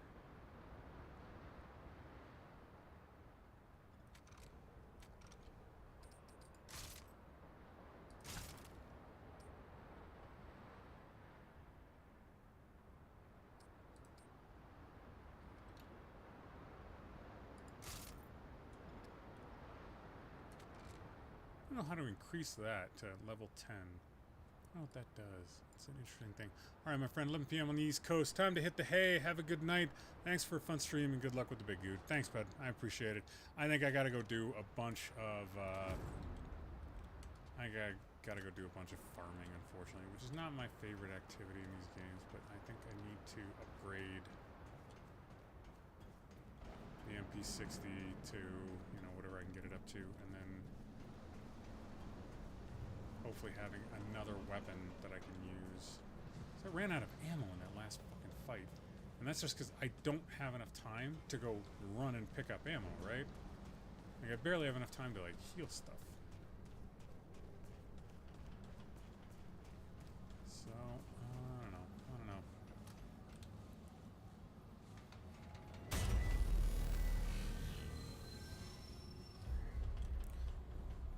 before we do that, what do I have equipped on? That's what I thought. I got that equipped. So, taking damage from enemies, increase all damage dealt, reduces all incoming damage by 10%. That's a much better freaking ability.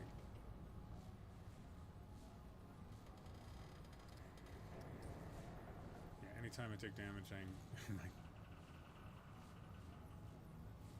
But the damage reduction... Oh, so I gotta take damage first, and then it reduces my damage, but it's 20-second, 10%, which is pretty good. And yeah, I think we're gonna go back to the summoner. Prime perk is still loaded. When activating any gunslinger skill, both weapons are instantly reloaded and gain infinite reserve ammo on all weapons. Oh, okay. Yeah. Like, that's not a bad idea. I just keep forgetting to use it. Yeah, cyber calls upon the power. Cycling firearms will automatically reload incoming firearms. Yeah, I don't care about that. But plus the side piece and reload up to 6. Yeah, I think I like Bullet Storm better. It's a better ability. I think the flyers are any good. This one's a root flyer.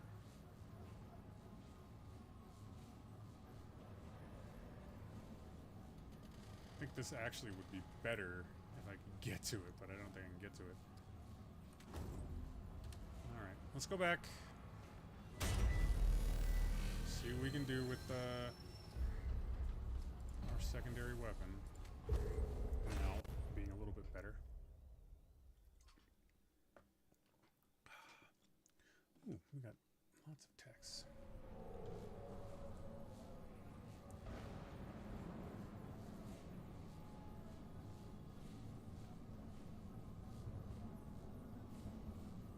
I got a buddy of mine up in BC that's dealing with the fires. Yeah, that's a lot of ammo on that thing too, which is kind of cool. Lot of ammunition. Alright, let's get back in here. Let's try this again. Bulwark is good. For every one of those little guys, I get I think like a 6% damage reduction, so it's not bad.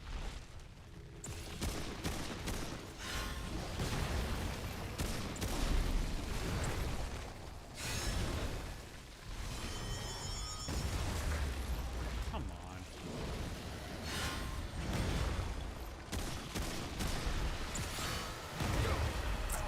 Missed it.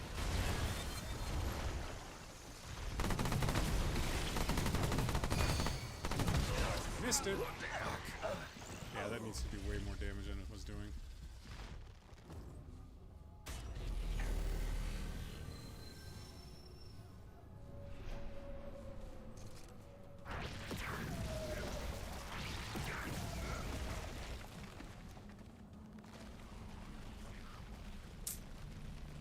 Rough all over.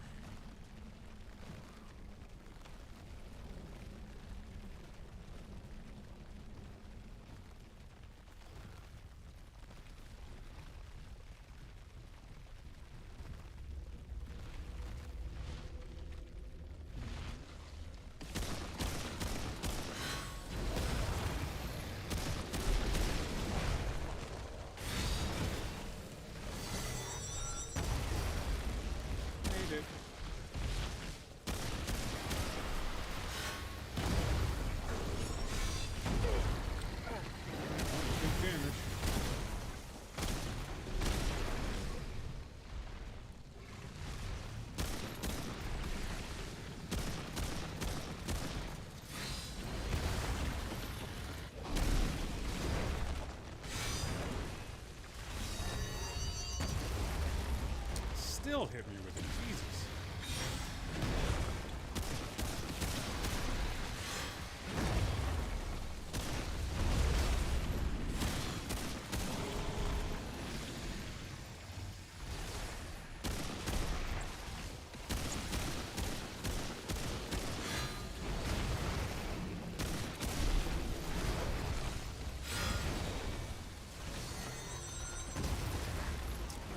Still fucking got it.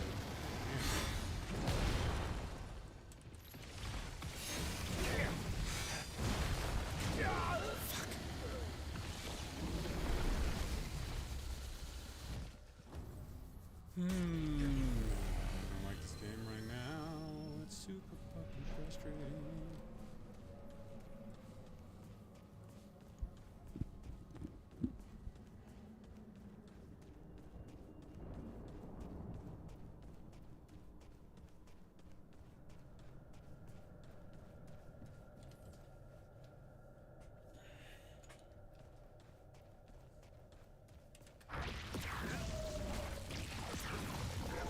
Also sucks that my minions get tagged for so much AoE damage. Like everything does is a ton of AoE damage.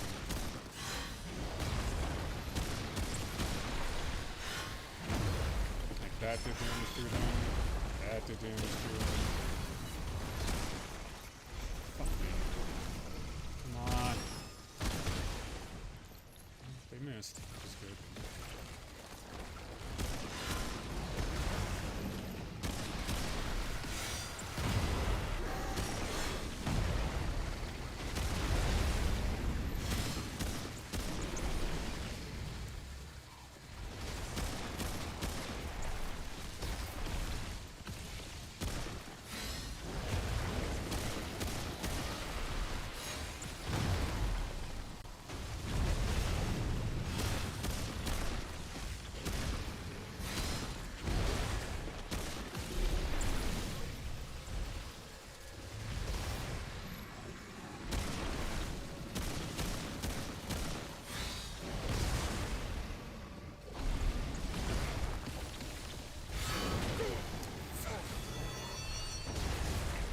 Still got me.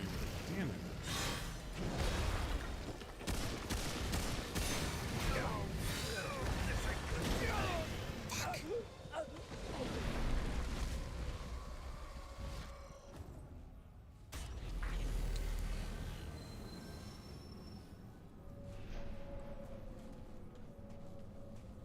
Gonna have to do some farming off cam tonight, or sometime tonight. Soon, not tonight, maybe, but soon.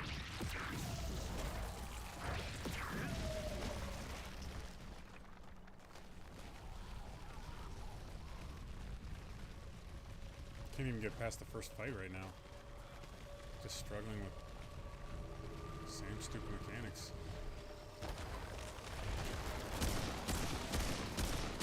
This asshole.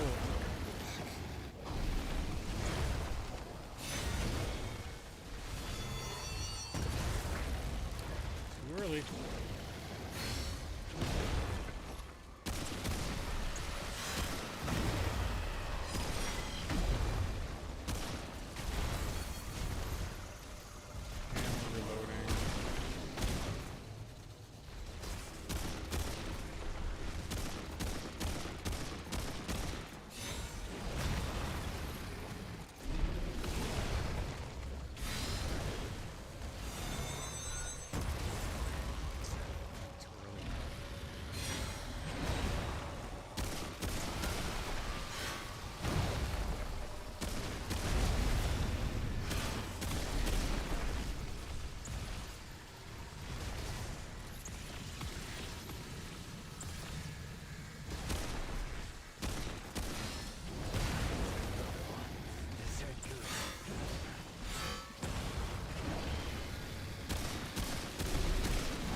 Is he? There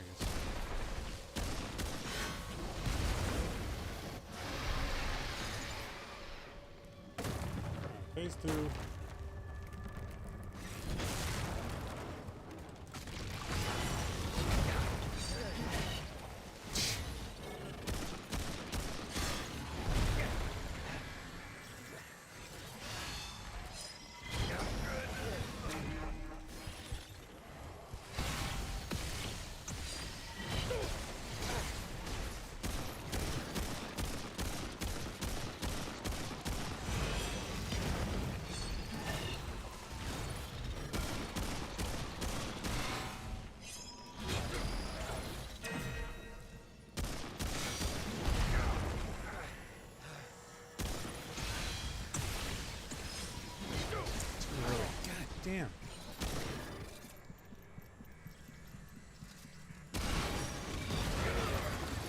match. All right, I'm gonna call it for tonight. This is frustrating the hell out of me, and I gotta be up early in the morning. So I don't know how much longer we're gonna do 3-hour streams. I know that we're not doing it tonight. We're cutting it at 2 hours and 15 minutes. So we'll figure something out in the future. See everybody back here on Wednesday night. You guys all take care of yourselves, and always warm, creamy regards. Good night, everybody.